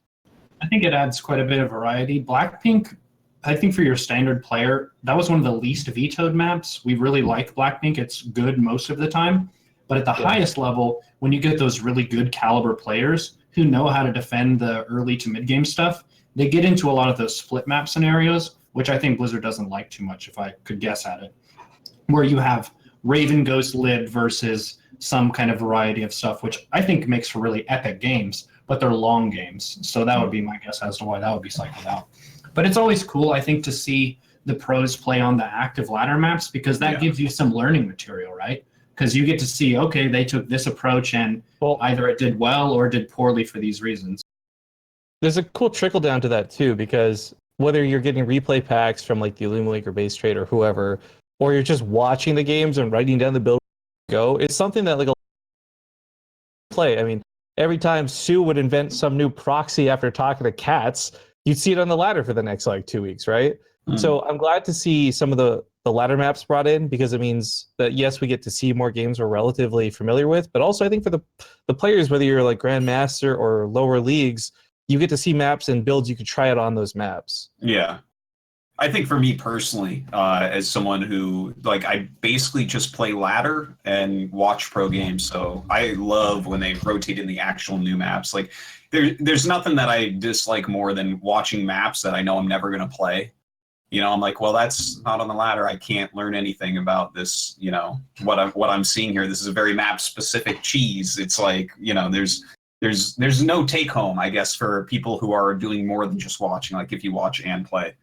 I know there's big groups of both, but I definitely like it. And I got to say, we definitely saw several games on Dreamcatcher, and I was really enjoying those. Like the size of the map and those rocks really were interesting. That's interesting, too, because like I've enjoyed the few games I've gotten to cast on it, but that is one of the ones we're seeing vetoed or just simply not picked a lot, too, in our online tournaments. So I think it's one of those things where it's still new. Even after a month of the maps being out, I still personally consider them new because it does seem to take about a month for players to decide and universally agree, especially in tournaments, like what are the okay maps to play on? What are the maps we're all okay with saying this is a good map? And I hope Dreamcatcher ends up being one of them. That is true. Like when Abyssal Reef first came out, it got vetoed a lot, and then it became like the most played map. It was in every single series, so people don't know. And Neuro, I like what I think you mentioned that Dreamcatcher is kind of like Eastwatch, And when I first looked at it, I didn't think that, but after watching a bunch of games on it last night and thinking about it, I think you're actually very right. But I like it a lot more than Eastwatch, I have to say. Yeah, I really like the layout of it better. Eastwatch seemed almost unnecessarily large for how most of the matches played out, where you just have all these extra bases on the side. Yeah. Maybe come into play if you have a 45-minute game or longer, but aside from that, it just ends up being a really kind of awkward way where there are all these obstacles and you can't really get into your opponent's face. But it seems like the shape of Dreamcatcher makes it a little bit more interesting for action, where the vertical between yourself and the opponent is shorter. So you have more of those plays where you can go around the side and make something happen with a Warp Prism, for example, whereas Eastwatch, it just takes forever to get over there. And I know that we're actually like... Oh, go ahead. I was going to say, 16-bit is actually a little bit deceptive, too. 16-bit, at least from the games I've gotten a cast on it so far, it feels so much bigger than the map actually looks at a glance, too. It's just it's really interesting watching as more people play on it, you realize like, oh wow, this map is actually like huge. Like, yeah, I actually kind of got that feeling on Dreamcatcher because last night was some of the first games that I've seen on it, and like just watching the army move across the map on the mini map, I'm like, damn, this map is bigger than I really thought it was. It's taking a long time to rally. Yeah, I'm like, well, he's pretty far away. I don't think that those units are going to get there before the fight's over. It's not happening. Actually, and I know that I kind of switched topics to GSL, but I have one more map thing I want to ask you guys. What do you think? Is there anything missing in map pools? Like anything? Because we already talked about 4-player maps where it's like, yeah, we haven't had those in a while. It's kind of cool to have one back, even though maybe there's some issues with that one in particular. Is there anything else missing from the map pool? Well, one thing that I feel the community really enjoyed was the throwback seasons that we had. And what if we had maybe one throwback map per season, as opposed to some seasons are all throwback maps. So just like some of the classics like King Sejong or something that fits pretty well in Legacy of the Void, that would give us a little bit of that nostalgia, but it wouldn't dominate the season so much. I think for some people, if you've played on all those maps, to have it all again feels a little bit tiresome, but maybe one or two mixed in would be pretty cool. But then as a joke answer, the nuke maps that people have been playing on and stuff, that is hilarious. Those environmental hazards where there are nukes randomly dropped on the map. You're playing your map. The lava map where the lava would rise and stuff too. Like those are always hilarious. Yeah, that would be enjoyable. Oh my god. Maybe not for ladder, but yeah. The 4-player map has made me think a lot about the 3-player map too. And while I know there's memes related around Catalina and Base Trade TV, even Merry-Go-Round and some others ended up producing some pretty fun games, but I'm not going to pretend like those were balanced maps, and there's always a problem with some race and some spawn location. But I think that if we see there is some resurgence in 4-player maps, I would love for them to re-explore, maybe not put as a priority, but if a 3rd-player map came back in, or 3-player spawn map, I should be more precise here. I think those could lead to some cool stuff too, because the play style we're in right now, you guys have to remember, like a lot of these balance changes they've made have been based off of like 2-player only spawn maps. That's all we've had since the patch. That's all we've had in Legacy of the Void. Yeah. No, that's not true. Excuse me, I meant 2018. Well, specifically to your point, like a lot of what we've seen is split map scenarios on these 2-player maps, and that is more likely to lead to things like the Mass Raven, which just got nerfed, so hopefully we won't see that anymore. But when you think about it, right, like a 3-player map, a lot of times on 3-player maps, I obviously know this quite clearly from Brood War, where we have a lot of 3-player maps. A lot of the game is battling over that 3rd location, right, that no one started in. It kind of forces this extra, it's like that is more likely where you're going to fight and try to take over. So, yeah, I would like to see some 3-player maps, actually. 3-player is fun, too, and also it doesn't punish you as much for scouting wrong the first time, I think. Because then you immediately know after your first scout, as opposed to maybe guessing wrong twice. Yeah. There was, of course, the recent famous or infamous map between Avillo and the Riddler on Backwater, and if that was a 3-player map and they played the exact same way, it would not have stalemated for sure. That's true. That's where things do get interesting. So I hope that these are options and things like Blizzard are at least considering in their backhead and haven't just like forgotten about. I'm sure somebody there's had this like as a sticky note like on their monitor or something, but I'm glad to see that with 4-player maps being introduced, it leads to the possibility of 3. Yeah. So I would say overall I'm kind of excited about this map pool and seems to be shaping up reasonably well. And as I mentioned, some of those in GSL. Did you guys catch any GSL games last night? I know it's the middle of the night for you, so probably not. I caught up. I watched some of the Solar versus Zest, the second series with the Goop strategy. Oh, yeah. Okay. Oh, thank God that you brought that up, actually, because I felt like an idiot the whole time. And I ended up having my assessment being he didn't know it was the Phoenix build when he built those. So this was maybe to stall out Psystorm, but I'm not exactly sure. Do you have anything? And for anyone who doesn't realize what I'm talking about, basically one of the games, Solar went for like 3 or 4 Overseers right after his lair and put them in the corner to save energy. And it seemed, well, obviously, if you're saving Overseer energy, it is to goop. What do we call that? Contaminate? Is that contaminate? Contaminate, Yes. yeah. Okay, contaminate a building so it doesn't make the upgrade or the unit or whatever it's doing. But Zest had gone to Stargate Phoenix. So obviously, Overlords aren't a good strategy against Stargate Phoenix. But anyways, Neuro, what do you think about that? It seems a little bit like the poker game where in almost any other case, it would have been a really cool strategy. That was like specifically the worst thing that could possibly happen. Yeah, so I would guess that when Solar sees all those Phoenixes fly, he's like, oh man, if he went for anything else, this would have been really cool. And for a little lesson about Contaminate, the value of it depends on what you're contaminating and the value of that production. So you pointed out in the cast, oh, he contaminated Charge. That did absolutely nothing to change the outcome of the game. If it was, like you said, Double Robo Immortal, that would have been much better because you delay that critical mass. Immortals are a critical mass unit, and it gets really scary when they have a whole bunch of them and then some gateway buffer around it.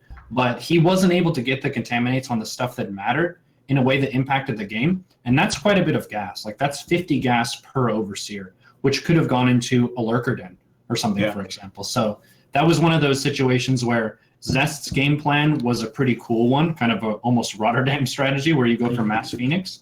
He took command of the situation, and Solar was just trying to play against Zest with his strategy as opposed to directing his own flow. I didn't get to see these games, but just as a side note here, the Zergs in Korea, I think for the first time, I want to say in like 4 years, it feels like they're the ones being super creative right now. Luceria's been doing this thing where he's been picking up queens and drop them halfway across the map just to spread creep. That's it. Awesome. That's the only role they have. Like, I think a lot of the times we think of creative Zergs and we obviously default to TLO or some of the foreigners, and then the Koreans will catch on and perfect it later. Whereas this map pool so far, I've only seen the Koreans be really creative. And I'm not saying they're doing it first, but that's just what I've seen first. And it's cool to see because whether it's Solar doing Contaminate builds or Luceria doing queen drops for creep spread, like, I'm glad to see that they're the ones being different for once. Yeah. Well, Spirit to me has always been one of those Zergs who added on a little bit more of the bells and whistles of Zerg than most of the other like Zerg gods at the time. Like, he gets a Burrow for his Banes more often than a lot of the other Zergs do. So he might not have as good of results, but I think it's really fun to watch. I actually, on this kind of side topic of Zerg creativity, I have a question for you, Neuro, as a very good Zerg player. Why don't Zergs drop creep with their overlords? This is such a rare occurrence. It's like no overlords are ever dropping creep. I sometimes see buildings fucking bleed out, and there's overlords sitting right there. You just hit the G key, no problem, man. It just, it's just like it never happens. And the only thing I can think is it's annoyingly loud. But I wonder if you have a take on that. Do you want a little homework assignment? So I played against Avilo a couple days ago, and I overlord creep drop at his third base. That orbital was flying over creep for 2 minutes and 15 seconds. So it does happen. It might not happen all the time, but it happens sometimes. And when it does, it's hilarious. So the reminder I say is poop on the floor. You can't land because it's gross. The lore of this, the creep on the ground and you can't land, is very silly to me. Same as the ling underneath the orbital command center, the tender-hearted commander of that command center. I will not, sir. It's like the pee in the mattress, right? You think that's silly? You guys know why siege tanks don't need siege mode research anymore, right? The actual like Blizzard canon reason why? No, why? It's because they took the toilets out of the siege tank and started making Marines wear diapers so they could fit siege tech in the siege tank when they build it. This came out with their Project Blackwatch and everything. Like, there's a whole like dossier on it, and I read it, and I'm like, is this fucking real? I can't even right now. Like, so when I hear things can't land on the floor because of creep, I'm like, yeah, that sounds about right for StarCraft. with lore like that, I guess we see why Diva no longer is a StarCraft pro.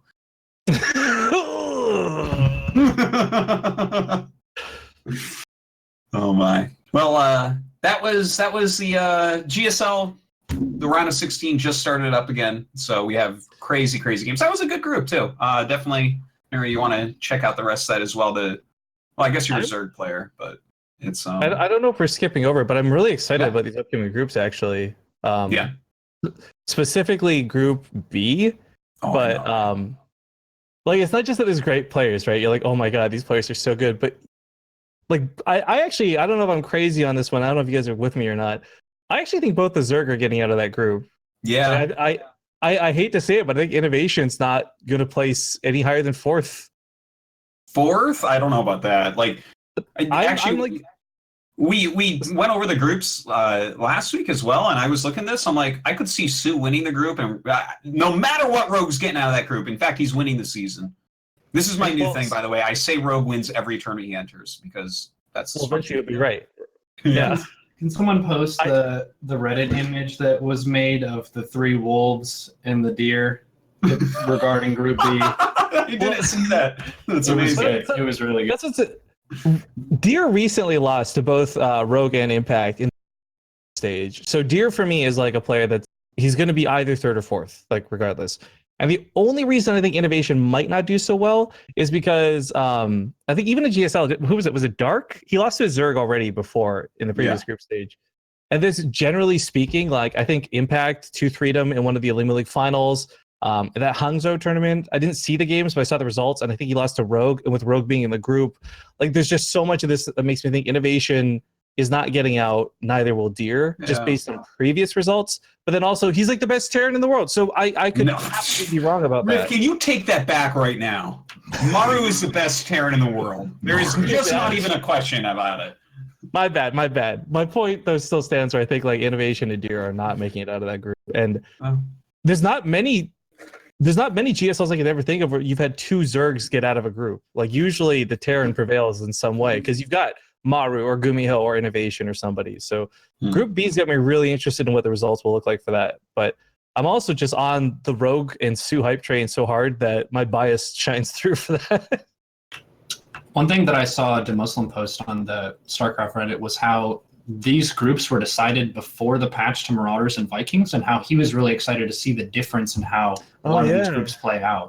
Yeah, he was saying that looks favorable for the Terrans because it's a bit of a Protoss heavy round of 16.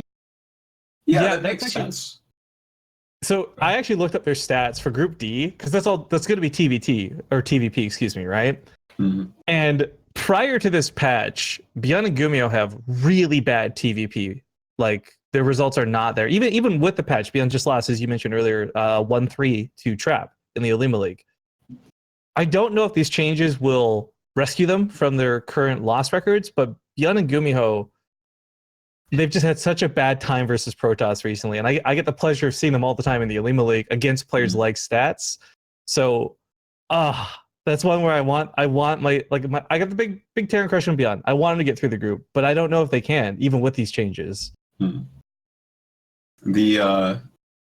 Well, I got to say, like the TVP thing is kind of interesting to bring up, but the Maru Solar games, I found those to be like I was actually getting bored before the patch of TVZ, especially Blackpink and Neon Violet Square that we've been talking about, because every game was split map, Mass Ravens, and just it was, there would be this moment where I'm like, okay, this is where we might see the game actually get interesting, and the guy moves halfway across the map, turns around, goes home. I'm like, 40-minute game incoming, here we are. But so far, right, with the Raven not being able to do that and the Marauder being stronger, what I saw in that series was Maru just like very aggressively pushing, right? And they were both, it's like neither of them got banks. They maxed out once each, right? And they were killing each other's bases. They were being aggressive. They were mixing it up and sitting around 135 to 150 supply for most of the game. And it was just much more interesting, much more fun than what we saw previously.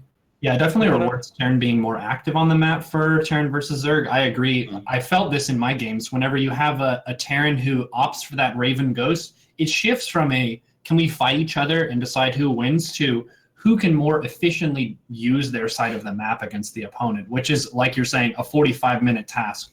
And it's kind of like, all right, we're switching gears here now into the slow gear of how do I just chip away at you without actually fighting you. But yeah, the new Marauder feels quite strong. I've faced quite a few Terrans who are bringing back mines a little bit. Having a better Marauder means that you're less dependent on tanks to get the big push work done. And the Ultra Transition doesn't feel quite as powerful against a high Marauder count. So that unit being better, I think, changes the matchup pretty well. Well, I know there's a lot of emphasis on the Marauder, but I'm actually really interested to see, for especially the TVPs, where the Viking comes into it. Because the Marauder has the mid-game strength, and that's cool. But suddenly now with 10 health, the Vikings might actually be able to survive a storm they couldn't in the past.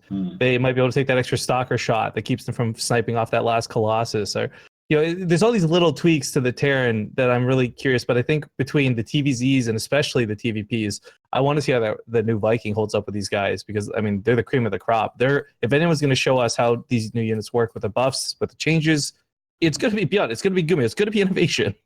Do you want to know a secret? Yeah. Vikings beat Corruptors now. Yeah, 1v1. Yeah, 1-on-1. 1v1. Viking beats a No Corruptor. way. Yes. All right. What about if it's fungal growth in parasitic bond? Well, that changes things, doesn't Well, it? I heard too that apparently they beat Phoenix 1-on-1 now too, where they didn't in the past Yeah. with the Oh, no 10 way. extra health. Oh, that's cool. So, but the thing is, like for Vikings, it's never about a 1-on-1 fight. It's, hey, you're No. up, and as you said, there's a parasitic bomb or there's a storm, and they get AoE'd down very quickly. And I think that 10 extra health, I mean, I'm thinking about it as basically it is combat shields, but for Vikings. So it's going to be really, really interesting to see whether they can survive the extra tick of whatever spell, whatever attack it is that hits them. The Oprah meme, and you get 10 HP, and you get 10 HP. Yeah. Actually, you know what's funny? That's the buffs, right? So Protoss just gets speed for everything. Terran just get health taken away or given. Like the SCVs had it taken away, then they give 10 health to the Marines. Now they give 10 health to the Vikings. Like Blizzard's pretty consistent about their thought process on buffing these guys. Yeah. That is Well, good. it seems like they up the damage of a lot of stuff with Legacy of the Void, so they're kind of raising the HP to meet it a little bit more and extend the length of some fights to give more micro potential. Because if stuff instantly dies, that's not fun because you don't get the interaction. And I think that's the key problem with why the Raven got nerfed, was you can't dodge the hits, and if you stack up a bunch of them, you can blow up anything. Which on the receiving end, it feels like micro doesn't really do too much. I'm just going to die to this. Yeah. No. But I mean, with the new patch and everything, at least for this first night of GSL, it was really good. It was very refreshing, and I think, as you said, that Group B is going to be just insane. Like, Yeah, I don't if know, we this round see it- seems crazy. Dude, Group C as well, man. Like Group B, I'm really hyped for, but Group C, I'm like equally hyped for, right? Like, I think as weird as it is, all these other Terrans are struggling versus Protoss. TY was like the only guy who's like, okay, well, Innovation feel like losing versus Protoss. I'm in the meantime going to go Widow Mines and win. And like him having two Protoss, granted, it's classic and trap, but I think TY pre-patch was already going to do well in this group. Post-patch should do better. So I'm pretty hyped to see and hope that TY gets out of the group. But then I'm at a loss. I don't know about you guys. I'm leaning towards classic, but I don't know who gets out with him. I think Dark is going to get out of that group, I think. Dark has looked, from my perspective, he has looked stronger than Sue and Solar lately. So Yeah, I think I think between so. him and Rogue being the strongest Zergs, Dark just looks so confident. When stuff clicks into the late game, he just gets into this gear where he knows exactly what to do, and there's all this action happening, and he knows how to focus on the right thing and keep taking advantages. He doesn't really seem like he has a big weakness that can be exploited. Yeah.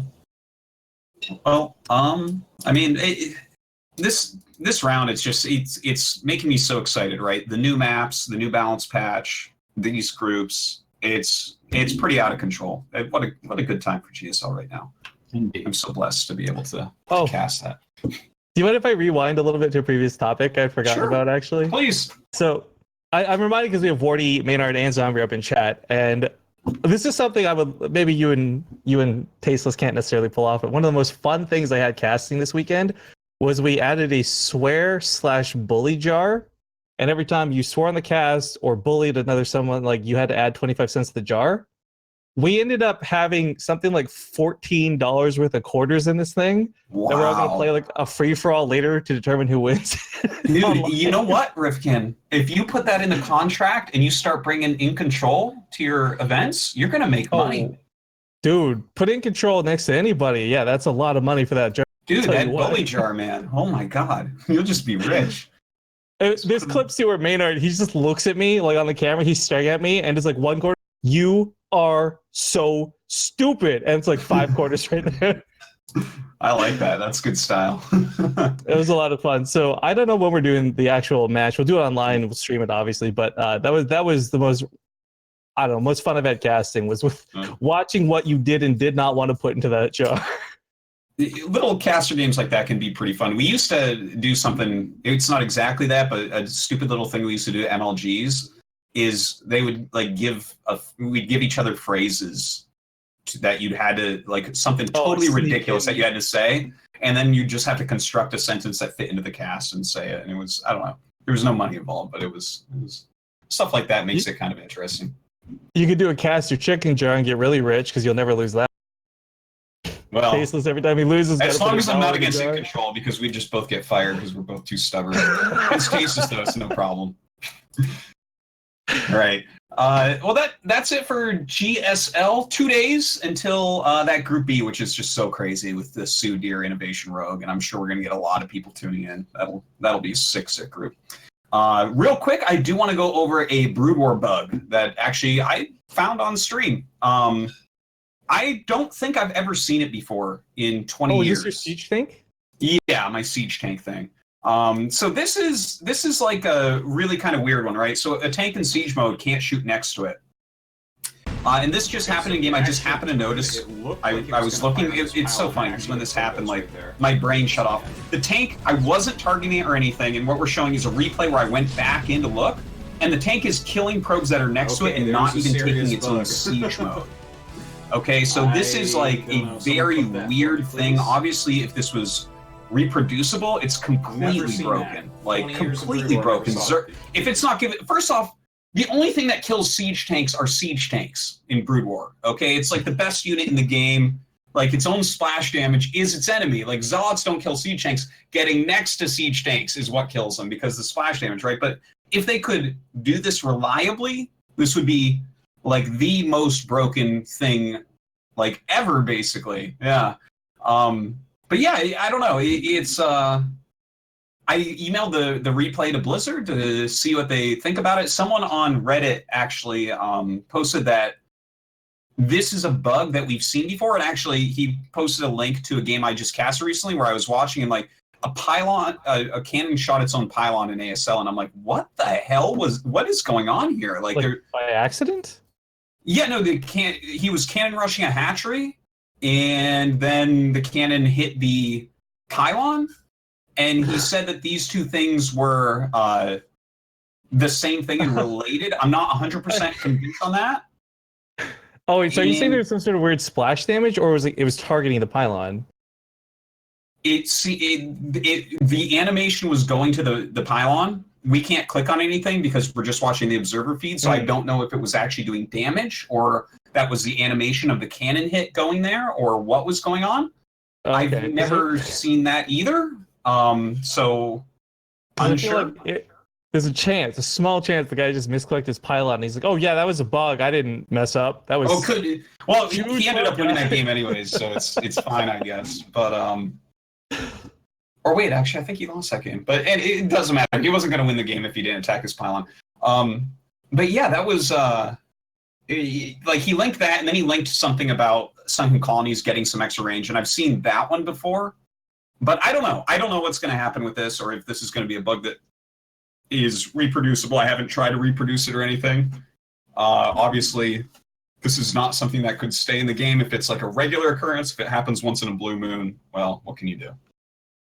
But yeah. Okay, so that's the Brood War section. There's not a whole lot else on Brood War, and we do have a few more topics before the questions. The one that I really wanted to touch, Rifkin, which I talked to you about earlier, was content creator etiquette is what I'm going to call this. Because we were talking last week about the Wardy Gauntlet drama, right? Where Wardy said on his stream he was going to cast the replays, yada, yada, yada. Gauntlet casted them the day before and stuff like that. And the one thing I could think while I was giving my opinion is, Rifkin, you are the king of the content creators, right? That's not a big company. So I just wonder what you somewhere else.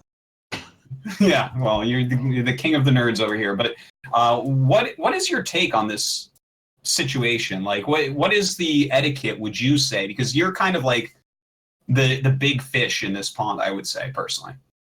So it's really interesting for a couple different reasons. I've got my own personal feelings about everyone involved, obviously. So it's what I say is not totally without bias. Mm-hmm. I do think it's kind of a dick move if you see somebody, they claim they didn't see somebody, and then like you still do it anyways.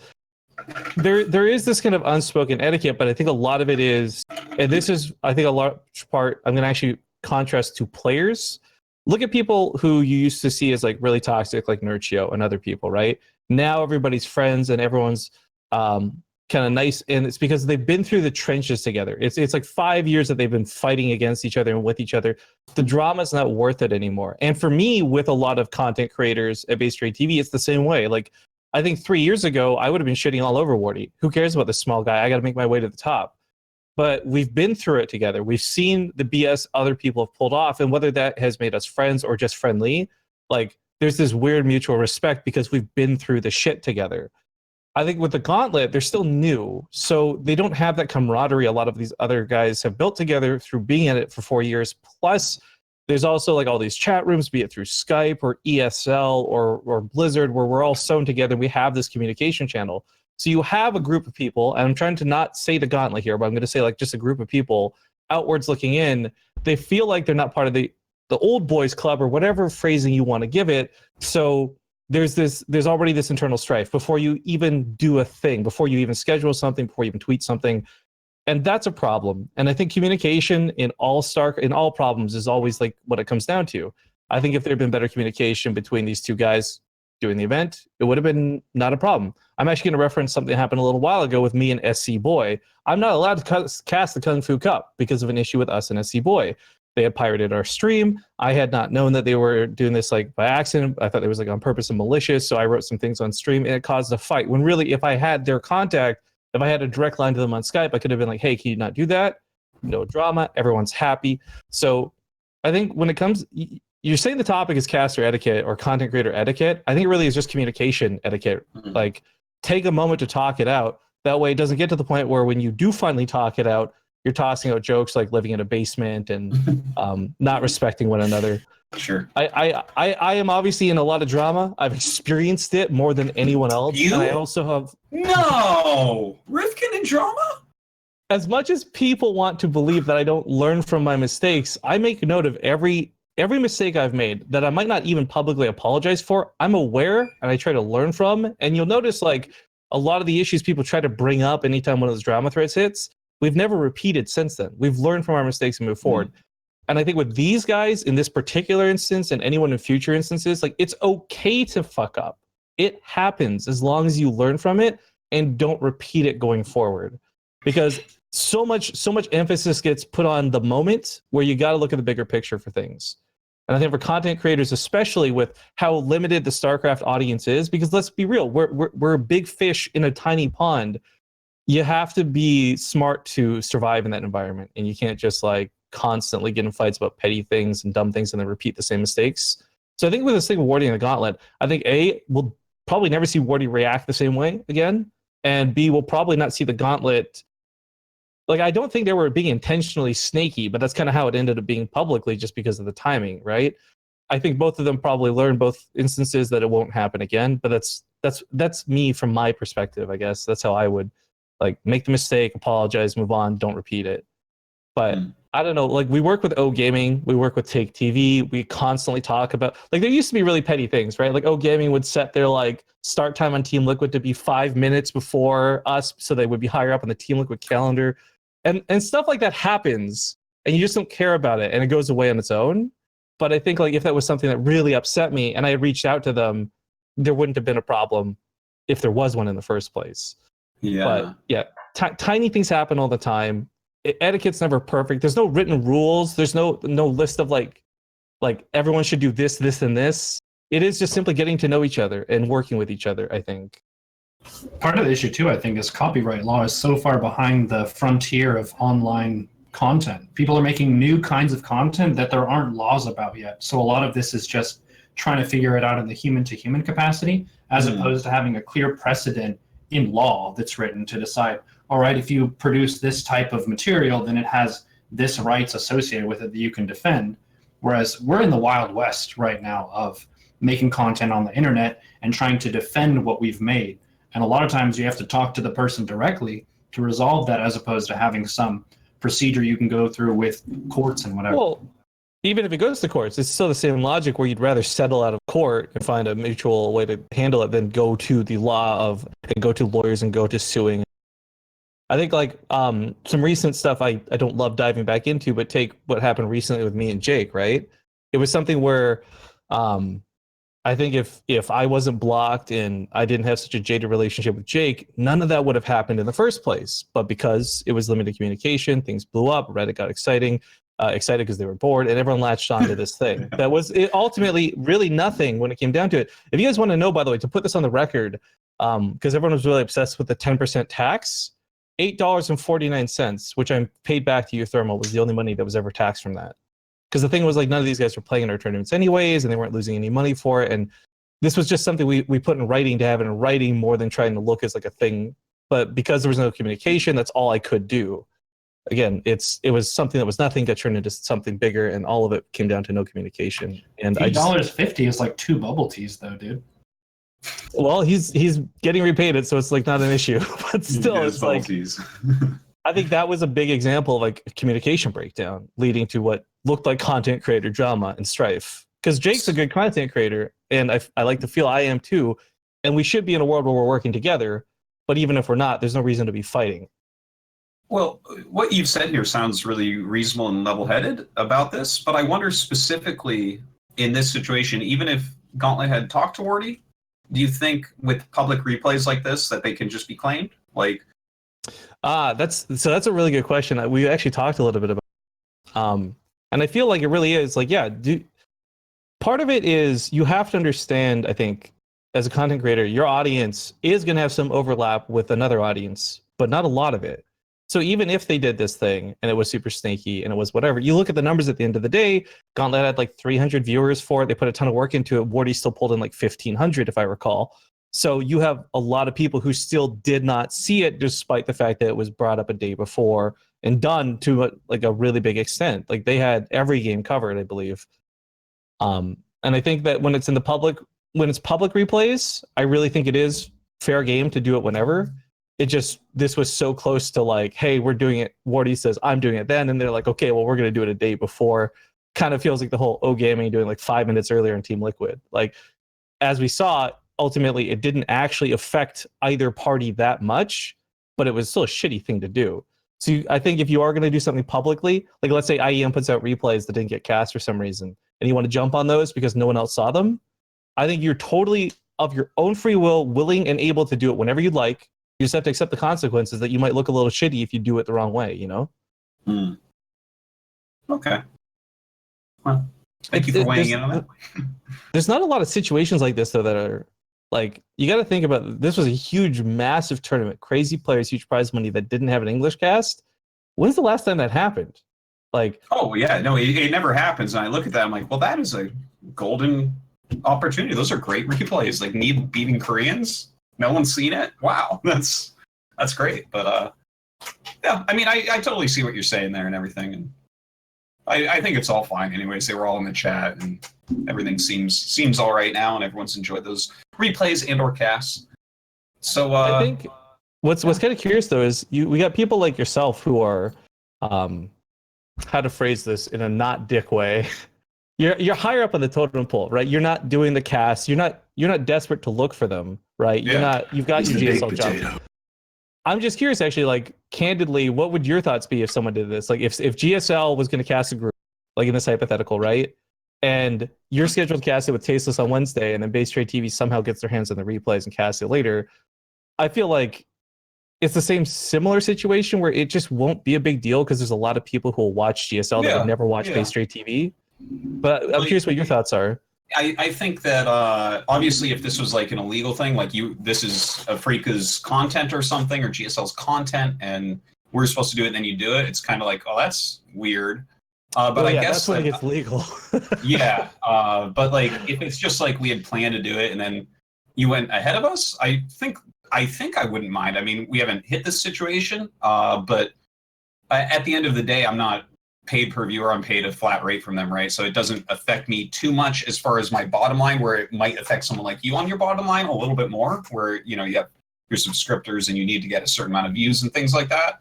But also, like, I consider you a friend, so I'm probably biased in this way. If it was someone like I didn't like or something, that would change it maybe some. I'm not sure exactly. I guess I'm just saying I don't know exactly how I'd act because I'm not in that situation. I'm just in a different type of place.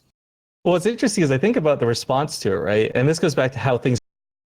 If you were to reach out to me and said, "Hey, we're doing this on GSL," it's kind of like, could you not do it? I would, without a second up, like, "Oh, dude, my bad. I'm sorry. We'll find something else to do." But if I had like nameless, faceless corporation GSL reach out to me, I'd be like, "Those guys, dude. Like, I'm gonna do this, make some money. Like, I don't owe them nothing." No, totally. Yeah, it's true. You definitely don't owe GSL anything. And no, I definitely wouldn't reach out to you. By the way. Yeah.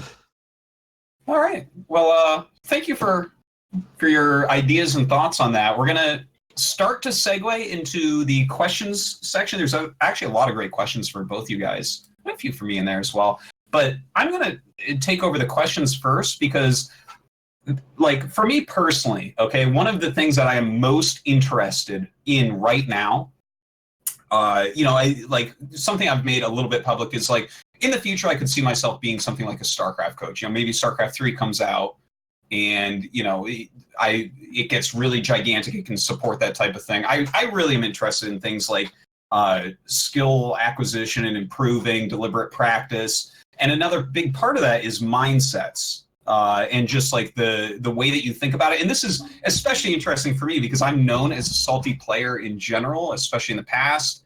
I was always a very whiny player and an angry player. People say I'm like Idra. It's more like he's like me from the Brood War days. And it's definitely something I've been working on a lot over time and stuff. But I think the paragon of a healthy mindset, and this is something, seriously, I'm so interested in because like I read a lot of books on this type of thing and listen to podcasts about it and think about it a lot. But Neuro, you've got like the best mindset in StarCraft, I think.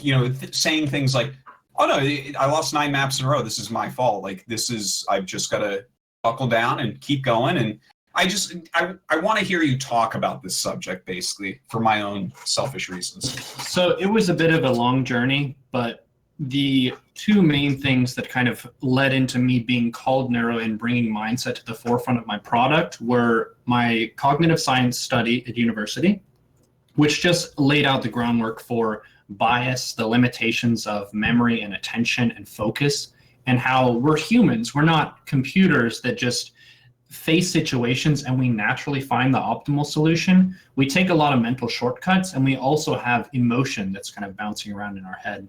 So there's the layer of experiencing what's in front of you and then taking a step back after it and being like, how was I responding to that mentally, and how can I respond better moving forward?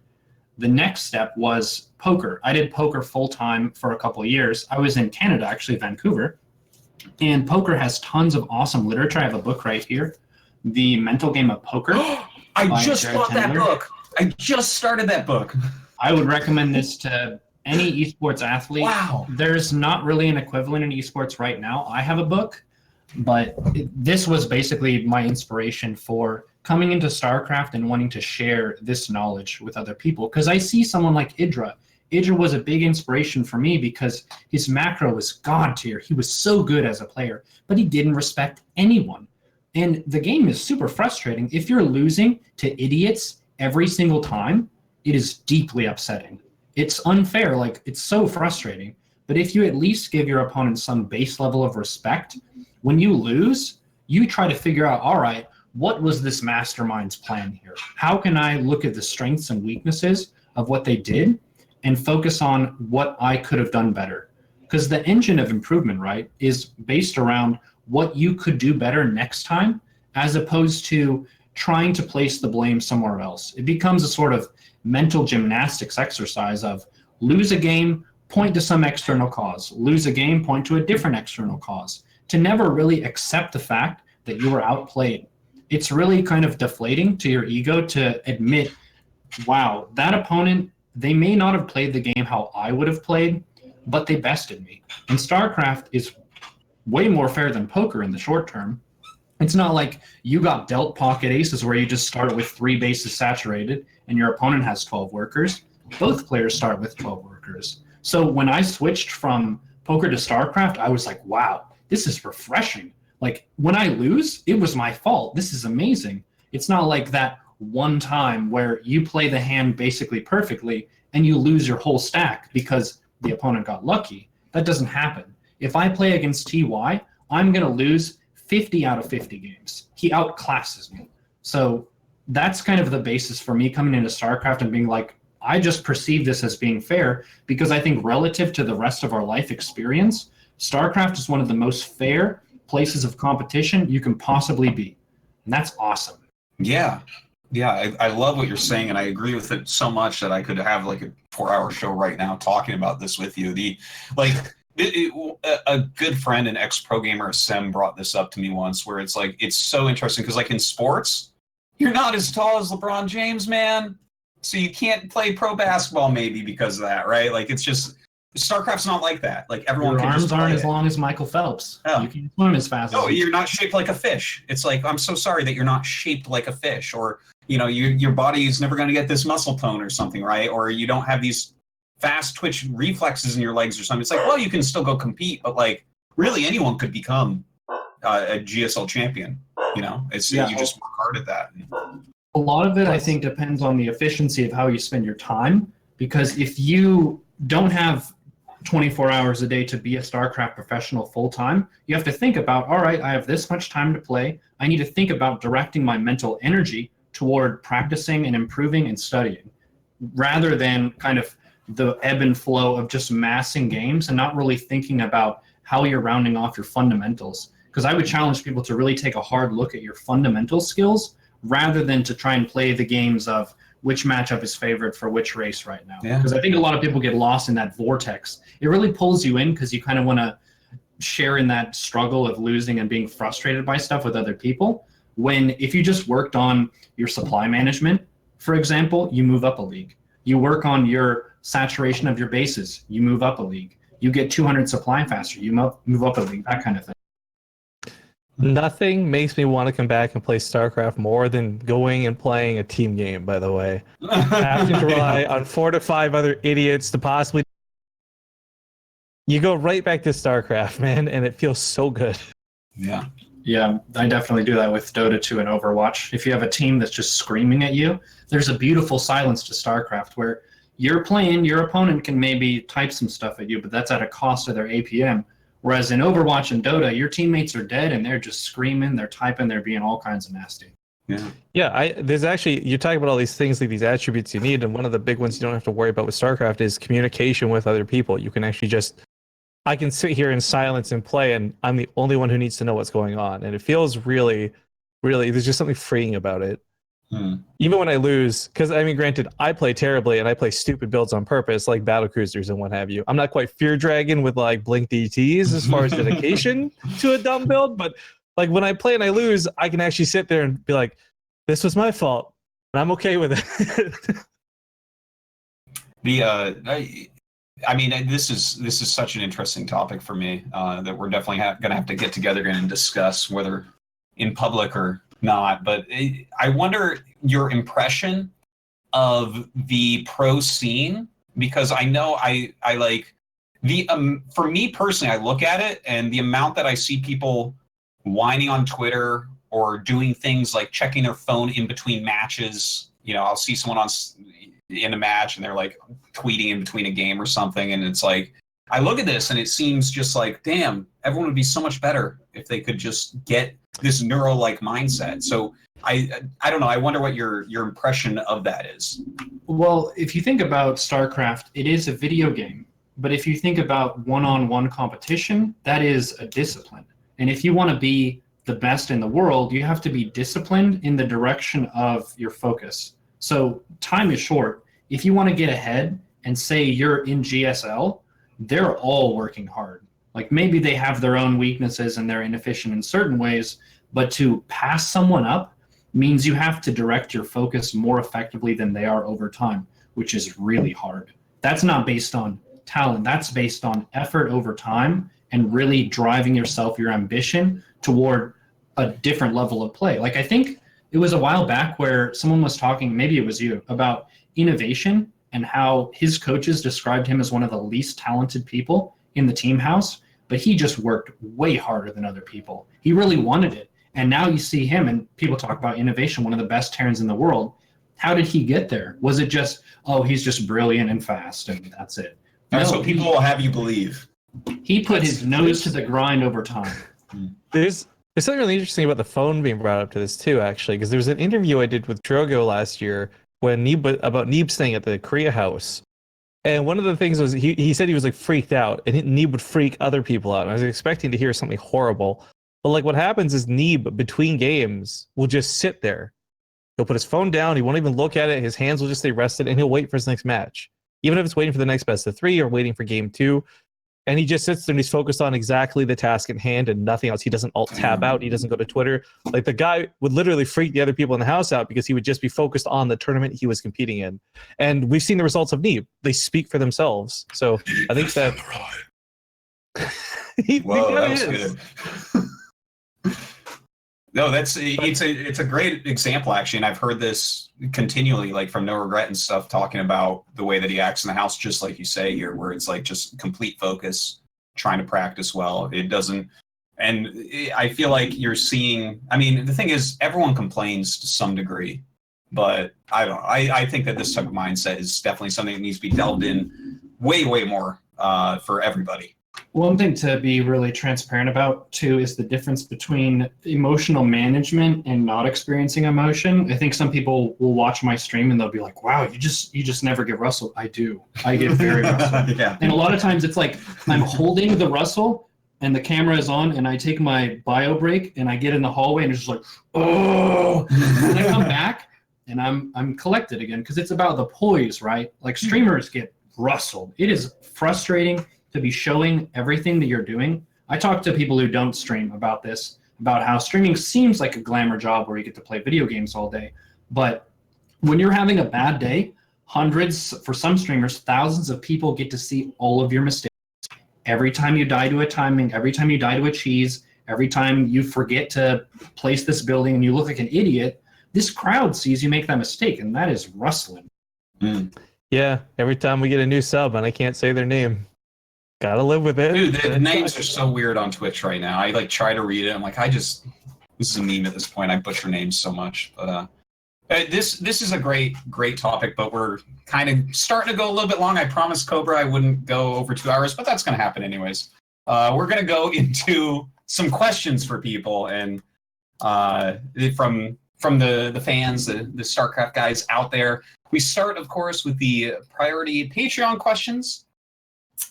So let's just go ahead and jump into some of these. Some of them are for all 3 of us or one of us, so let's just take a look. First off, from Blinker, what does rehearsal consist of the day before a big tournament? Sound positioning or some kind of caster duel for a favorable desk spot? Well, I mean, generally for me, and Rifkin, you can definitely speak to this as you do. You have to have some sort of rehearsal, especially for this event you just did, right? Like setting up PCs or something. Would you like to start with that? I mean, I've actually heard more about the way you guys handle stuff than actually experienced it myself, obviously. Yeah. But I think like for us, it's pretty simple and similar to you guys, where we kind of everyone's free flowing. So it's like, hey, who do you want to cast? Okay, you got it, cool. And that's about as far as that goes. And as far as rehearsals, every event I've done Artosis, we've had problems leading to the rehearsals getting cut. So I'm actually not cut out to answer that question. Okay. No, that's fair though. That happens. And to make it clear, like I've done just so many live events over the year where I've traveled. And first off, at GSL, we don't do rehearsals. Everything is shipshape, perfectly done. Before each finals that's outside of the venue, we'll do a mic test that's 30 seconds long, and that's it. That's generally how Korea goes. But at these other ones, the most of the rehearsals I've done, they have you come in way too early and you sit there for like 6 hours in the dark making jokes with whoever the other casters are, and then you do a mic test and go home. But more recently, they've been getting more useful where you actually get to go through the run of show a little bit and test out what's happening. And if anyone ever becomes a big famous caster and get to go to these events, if you somehow are tricky enough to not be on the desk or the casting for the first match, and you're one of the people that has that as your break, it doesn't seem like a great break. But then at rehearsal, you don't do anything. Actually, I have a good friend that figured that out. One of the first experiences I had with this was about 2 years ago, I think in Austin. We got invited to do one best of 5 up on the main stage, and that was really cool.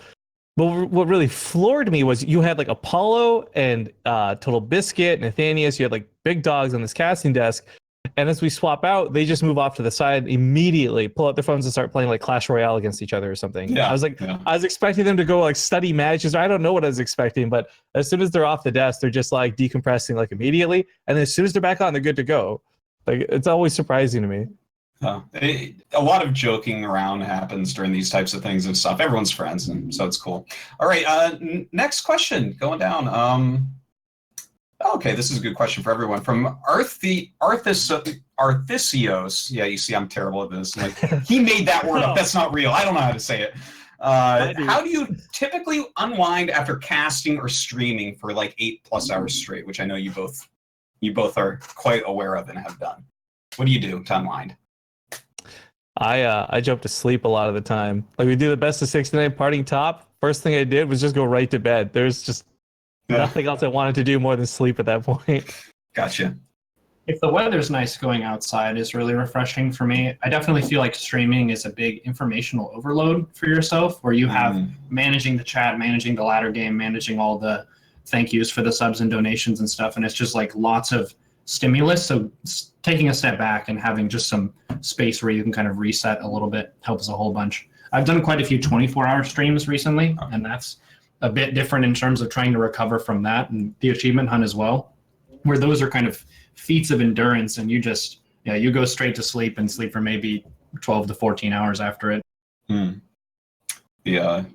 I mean, I only stream for 3 hours at a time, but I generally try to go outside afterwards because my brain feels frazzled. I can't believe people ever stream for more than 3 hours, because at about 3 hours, it's normally more like at 2 hours, 30 minutes. I just look at my gameplay and I'm like, ooh, it's way worse. I don't even know what's going on. I'm crazy.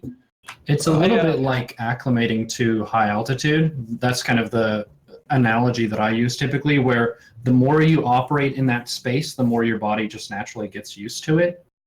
Yeah, I find actually I really do actually sleep a lot of the time after cast, but honestly, like, whether it's walking or just swapping to another game, I just can't do more of the same is all it is for me, at least. Yeah. Like, if I've been doing StarCraft for 6 hours, I'm good to play another 5 hours of games, but it's just got to be something that's not StarCraft or something, you know? Like, I just got to switch it up.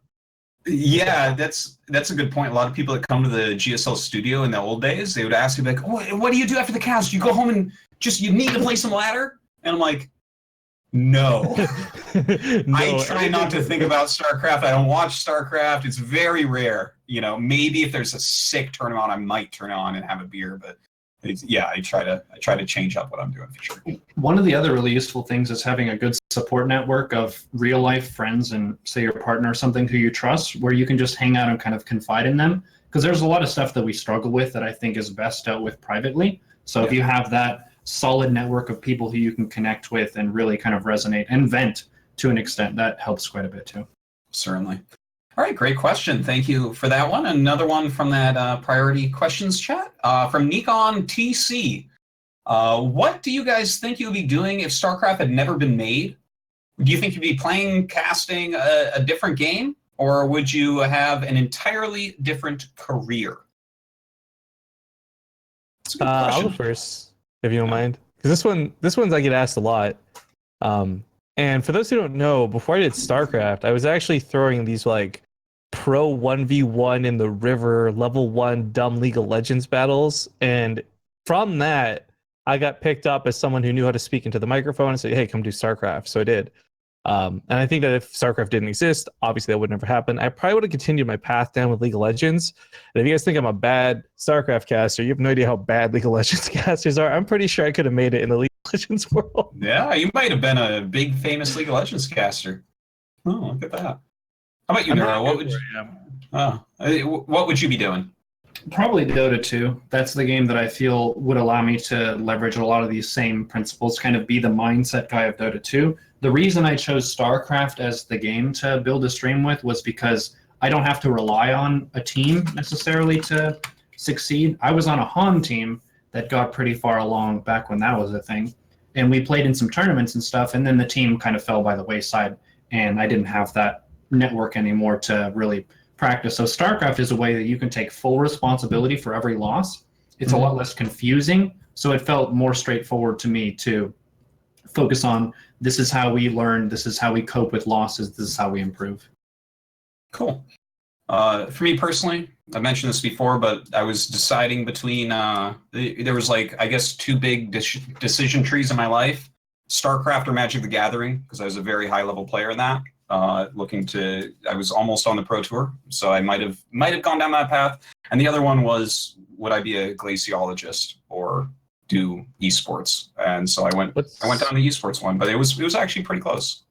What's a glaciologist? Someone who studies glaciers. Oh, That's awesome. Yeah, it's a little bit out there, but there you go. All right, thank you for the question. The next one from Pariah. What are your opinions on developer involvement in esports? Having seen WCS play out and evolve over the past 6 years and seeing from the outside systems such as LCS and Overwatch League grow up, what would be your autopsy in a hypothetical SC3 situation? Would you welcome Blizzard ruling it with an iron fist such as Overwatch League? Or do you think community organized scene is better even if it means lower funding? That's a good question. Autopsy implies that it's dead, but we're not dead yet. No, we're doing just fine. Yep. What do you guys think about that? I think it's kind of a double-edged sword, right, where there's benefits and detriments to either path and how much control you want the developer to have. Because what is it, League and Overwatch League tend to have lots of restrictions on what can happen, whereas StarCraft has a really nice grassroots feel to the community. yeah. So actually, for those who don't know, if you were to actually compare the two, it would be Blizzard versus like Riot, because Riot very early on asserted control stuff. You couldn't have people like myself who are throwing tournaments out there like every week and every day without Big Daddy Riot's approval. So a lot of people gave up because they couldn't get it. So you would have this situation where, like, yes, there's a really popular esport. Maybe StarCraft is more popular, but it's less enjoyable. You don't get the pros coming down for some of the casual stuff. Like, how blessed are we that we have an Alima League happen every week, a casual tournament where it is the best players, whereas in LCS, like, they literally can't do stuff like that because of contracts, right? So I think there's positives and negatives on each side. I hope that if StarCraft 3 is a thing, that they do kind of keep it the way it is, because the fan base has grown around this idea that we have. Obviously, I'm biased because it's part of who I am, but I think that when I look at the two, because I enjoy League of Legends, I enjoy StarCraft 2, and I enjoy StarCraft 2 more because I think I have a lot more access to it because there's no iron fist ruling on everything. So I would hope that there's not, but I would also love if there was maybe a little more involvement, because I feel like Daddy Blizzard's maybe a little too standoffish with StarCraft sometimes. Mm-hmm. It's protective, I think, of the product because it's the best RTS in the world. So there's a little bit of that loss aversion, right, where you don't want to risk too much and have it compromised in some way. It's a really tough balance to strike, right, where you protect your product and you make sure it's the way that you want it to be, but you also integrate the community in such a way that they feel included. For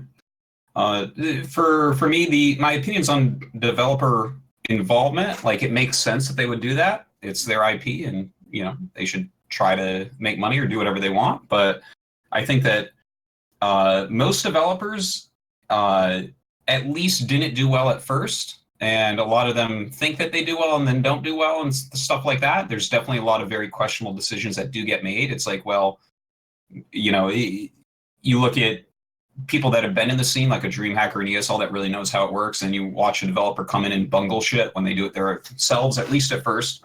I think right now we have good stuff going on with WCS and all that.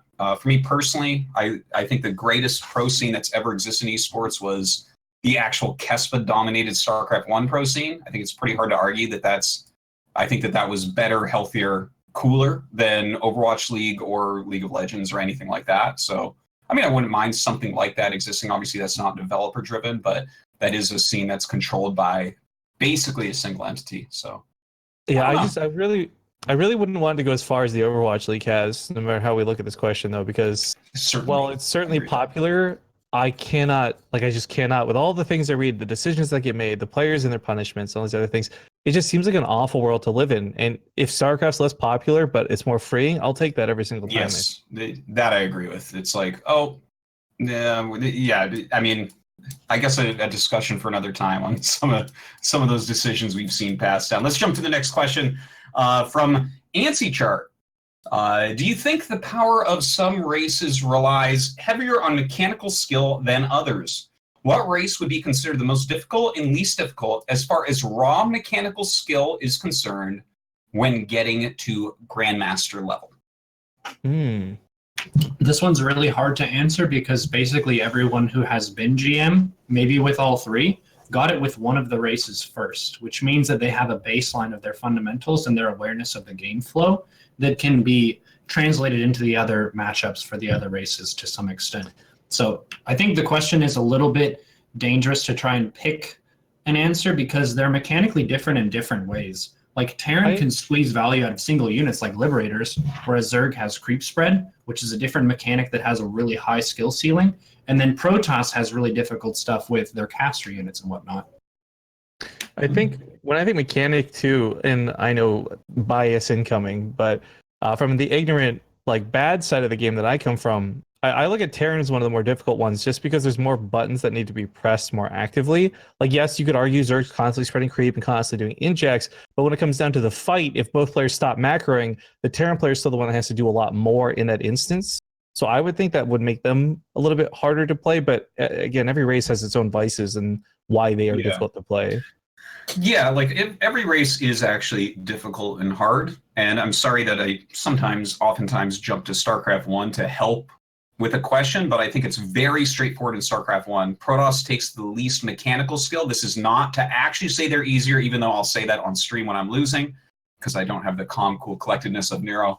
But like, for instance, that's just a fact, right? So there's always going to be one that actually requires slightly less APM to get to a similar level, but that doesn't mean that it's an easier race, right? So like, while you need less button clicks to macro well as Protoss, you actually have to leave the screen that you're on to macro, right? So that's a different thing. Whereas you could macro completely with Zerger or Terran without switching your screen or something. So just, I would say mechanically though, if you look at the APM mechanically, obviously injects and creep spread are pretty hard, but as you guys said, the amount of micro you have to put into Terran definitely changes that. So it might have something to do with your play style as well.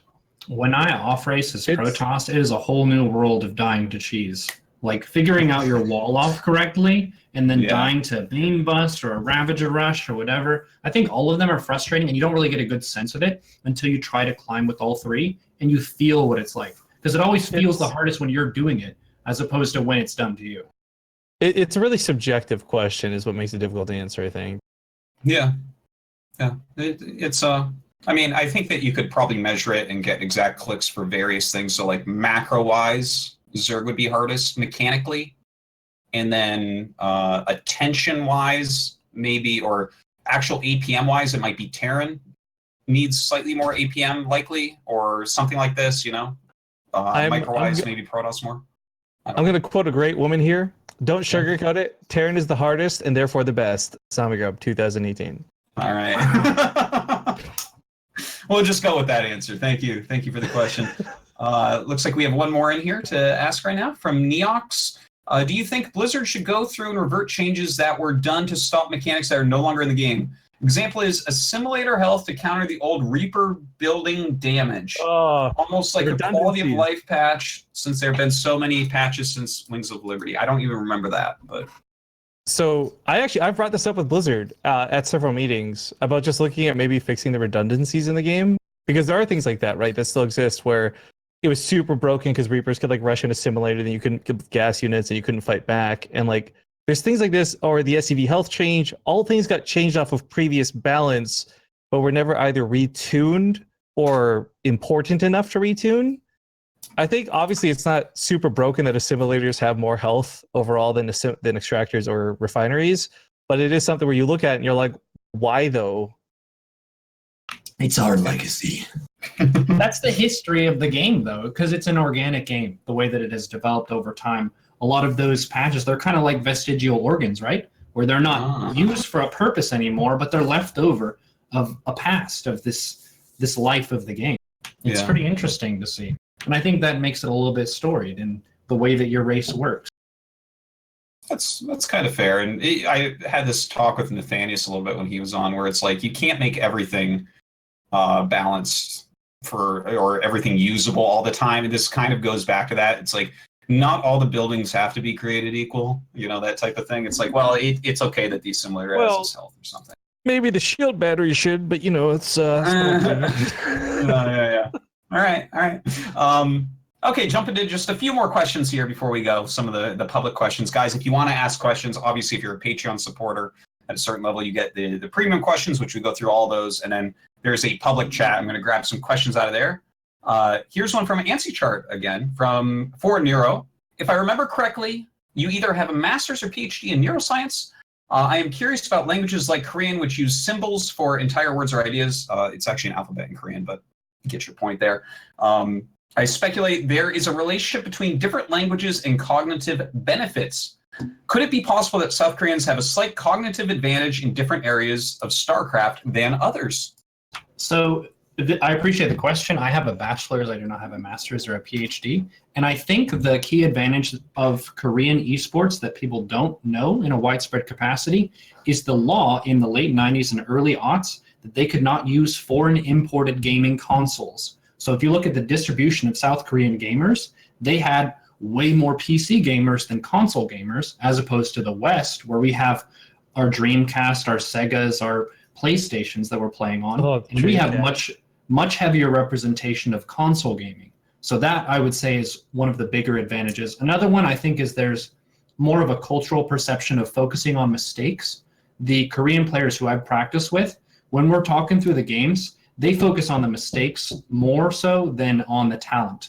In the West, we have this kind of self-esteem culture of, I think of myself as a smart and capable player, and this and that, as opposed to working hard to eliminate your mistakes, and how that perspective has some advantages. Humans are very similar to each other. I think there's a lot of that question of how are we different. I think in the organ capacity of how we function as a person, we're effectively the same, but you have those cultural and historical advantages and also infrastructure of how close all of those players are to each other, as opposed to in the US, how long would it take me to drive to another Grandmaster StarCraft player's house, as opposed to in Korea? It's ridiculous how far apart we are. Part of why hosting tournaments here is such a pain too. Indeed. Very, very interesting answer there. One thing I want to just throw in here is something I read once that actually kind of makes sense because I speak enough Korean.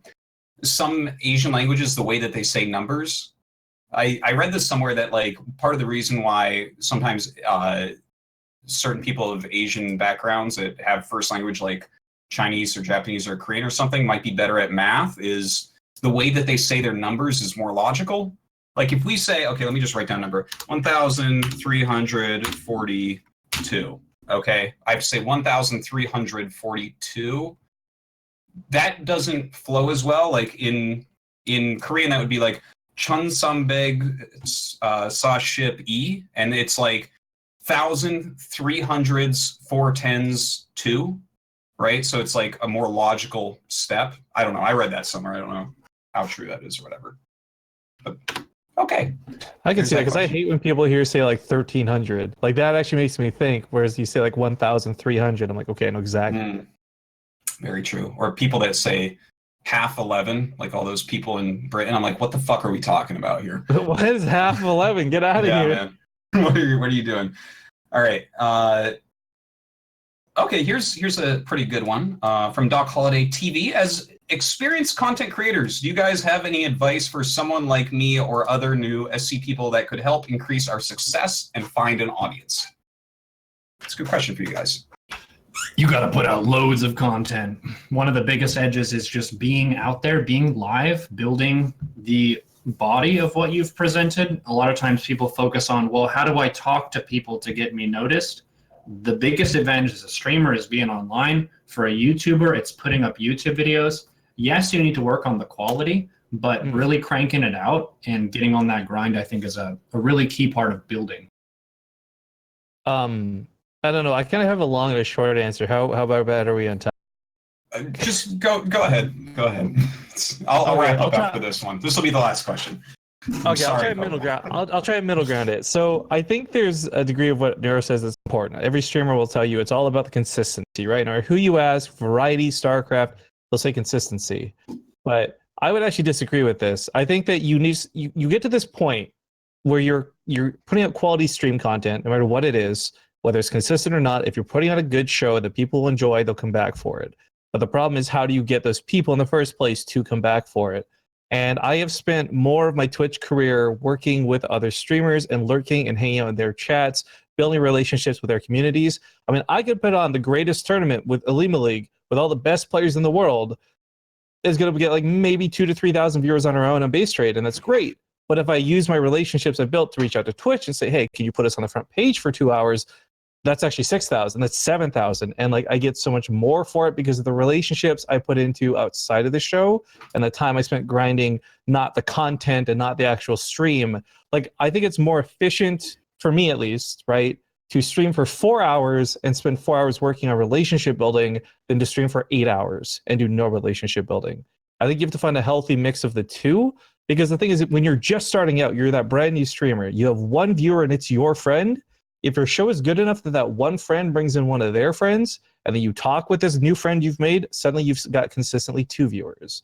And it builds off of that and builds off of that. Because the hardest thing is it's not getting viewers the first time. You could have someone host bomb you with 10,000 viewers.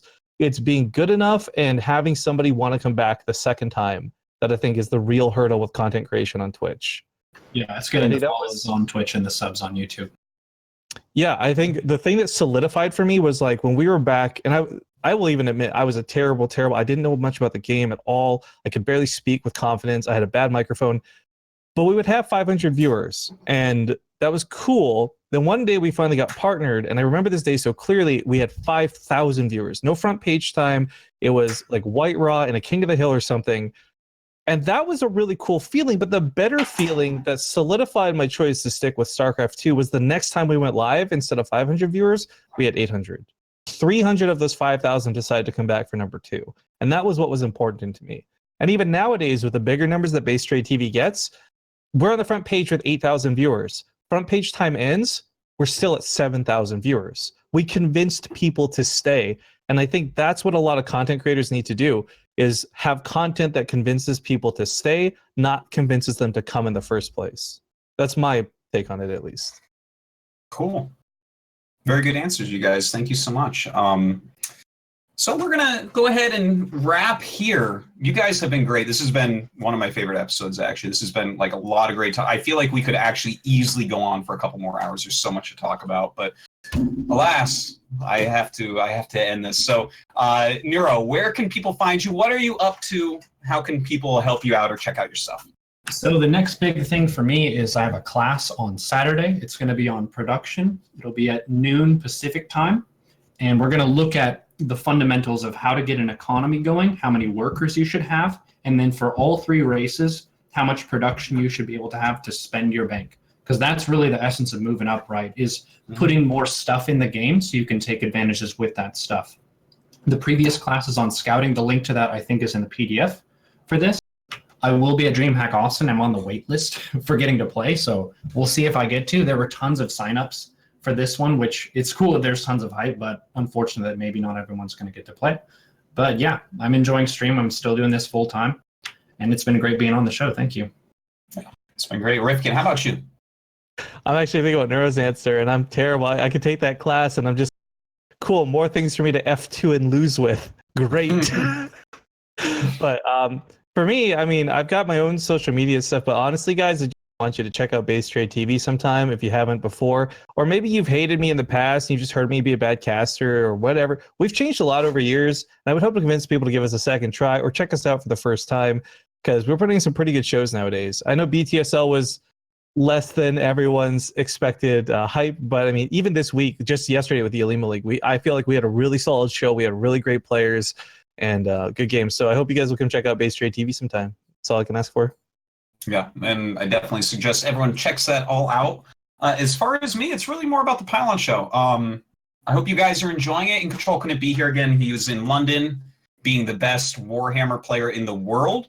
So that's pretty sick. But I don't know if he'll be back next week because Austin's coming up. So we'll see. But we'll do a big show next week on previewing the Austin groups because I'm sure those will be out by then. But for now, I want to shout out our sponsor, Matcherino.com. These guys are great. Guys. Yeah, no, they're fantastic. And you can check out the Pylon on Matcherino. We have a shirt up right now, which is like In Control's main logo thing on the shirt. But we have some other ones that are being made that are like really super sick.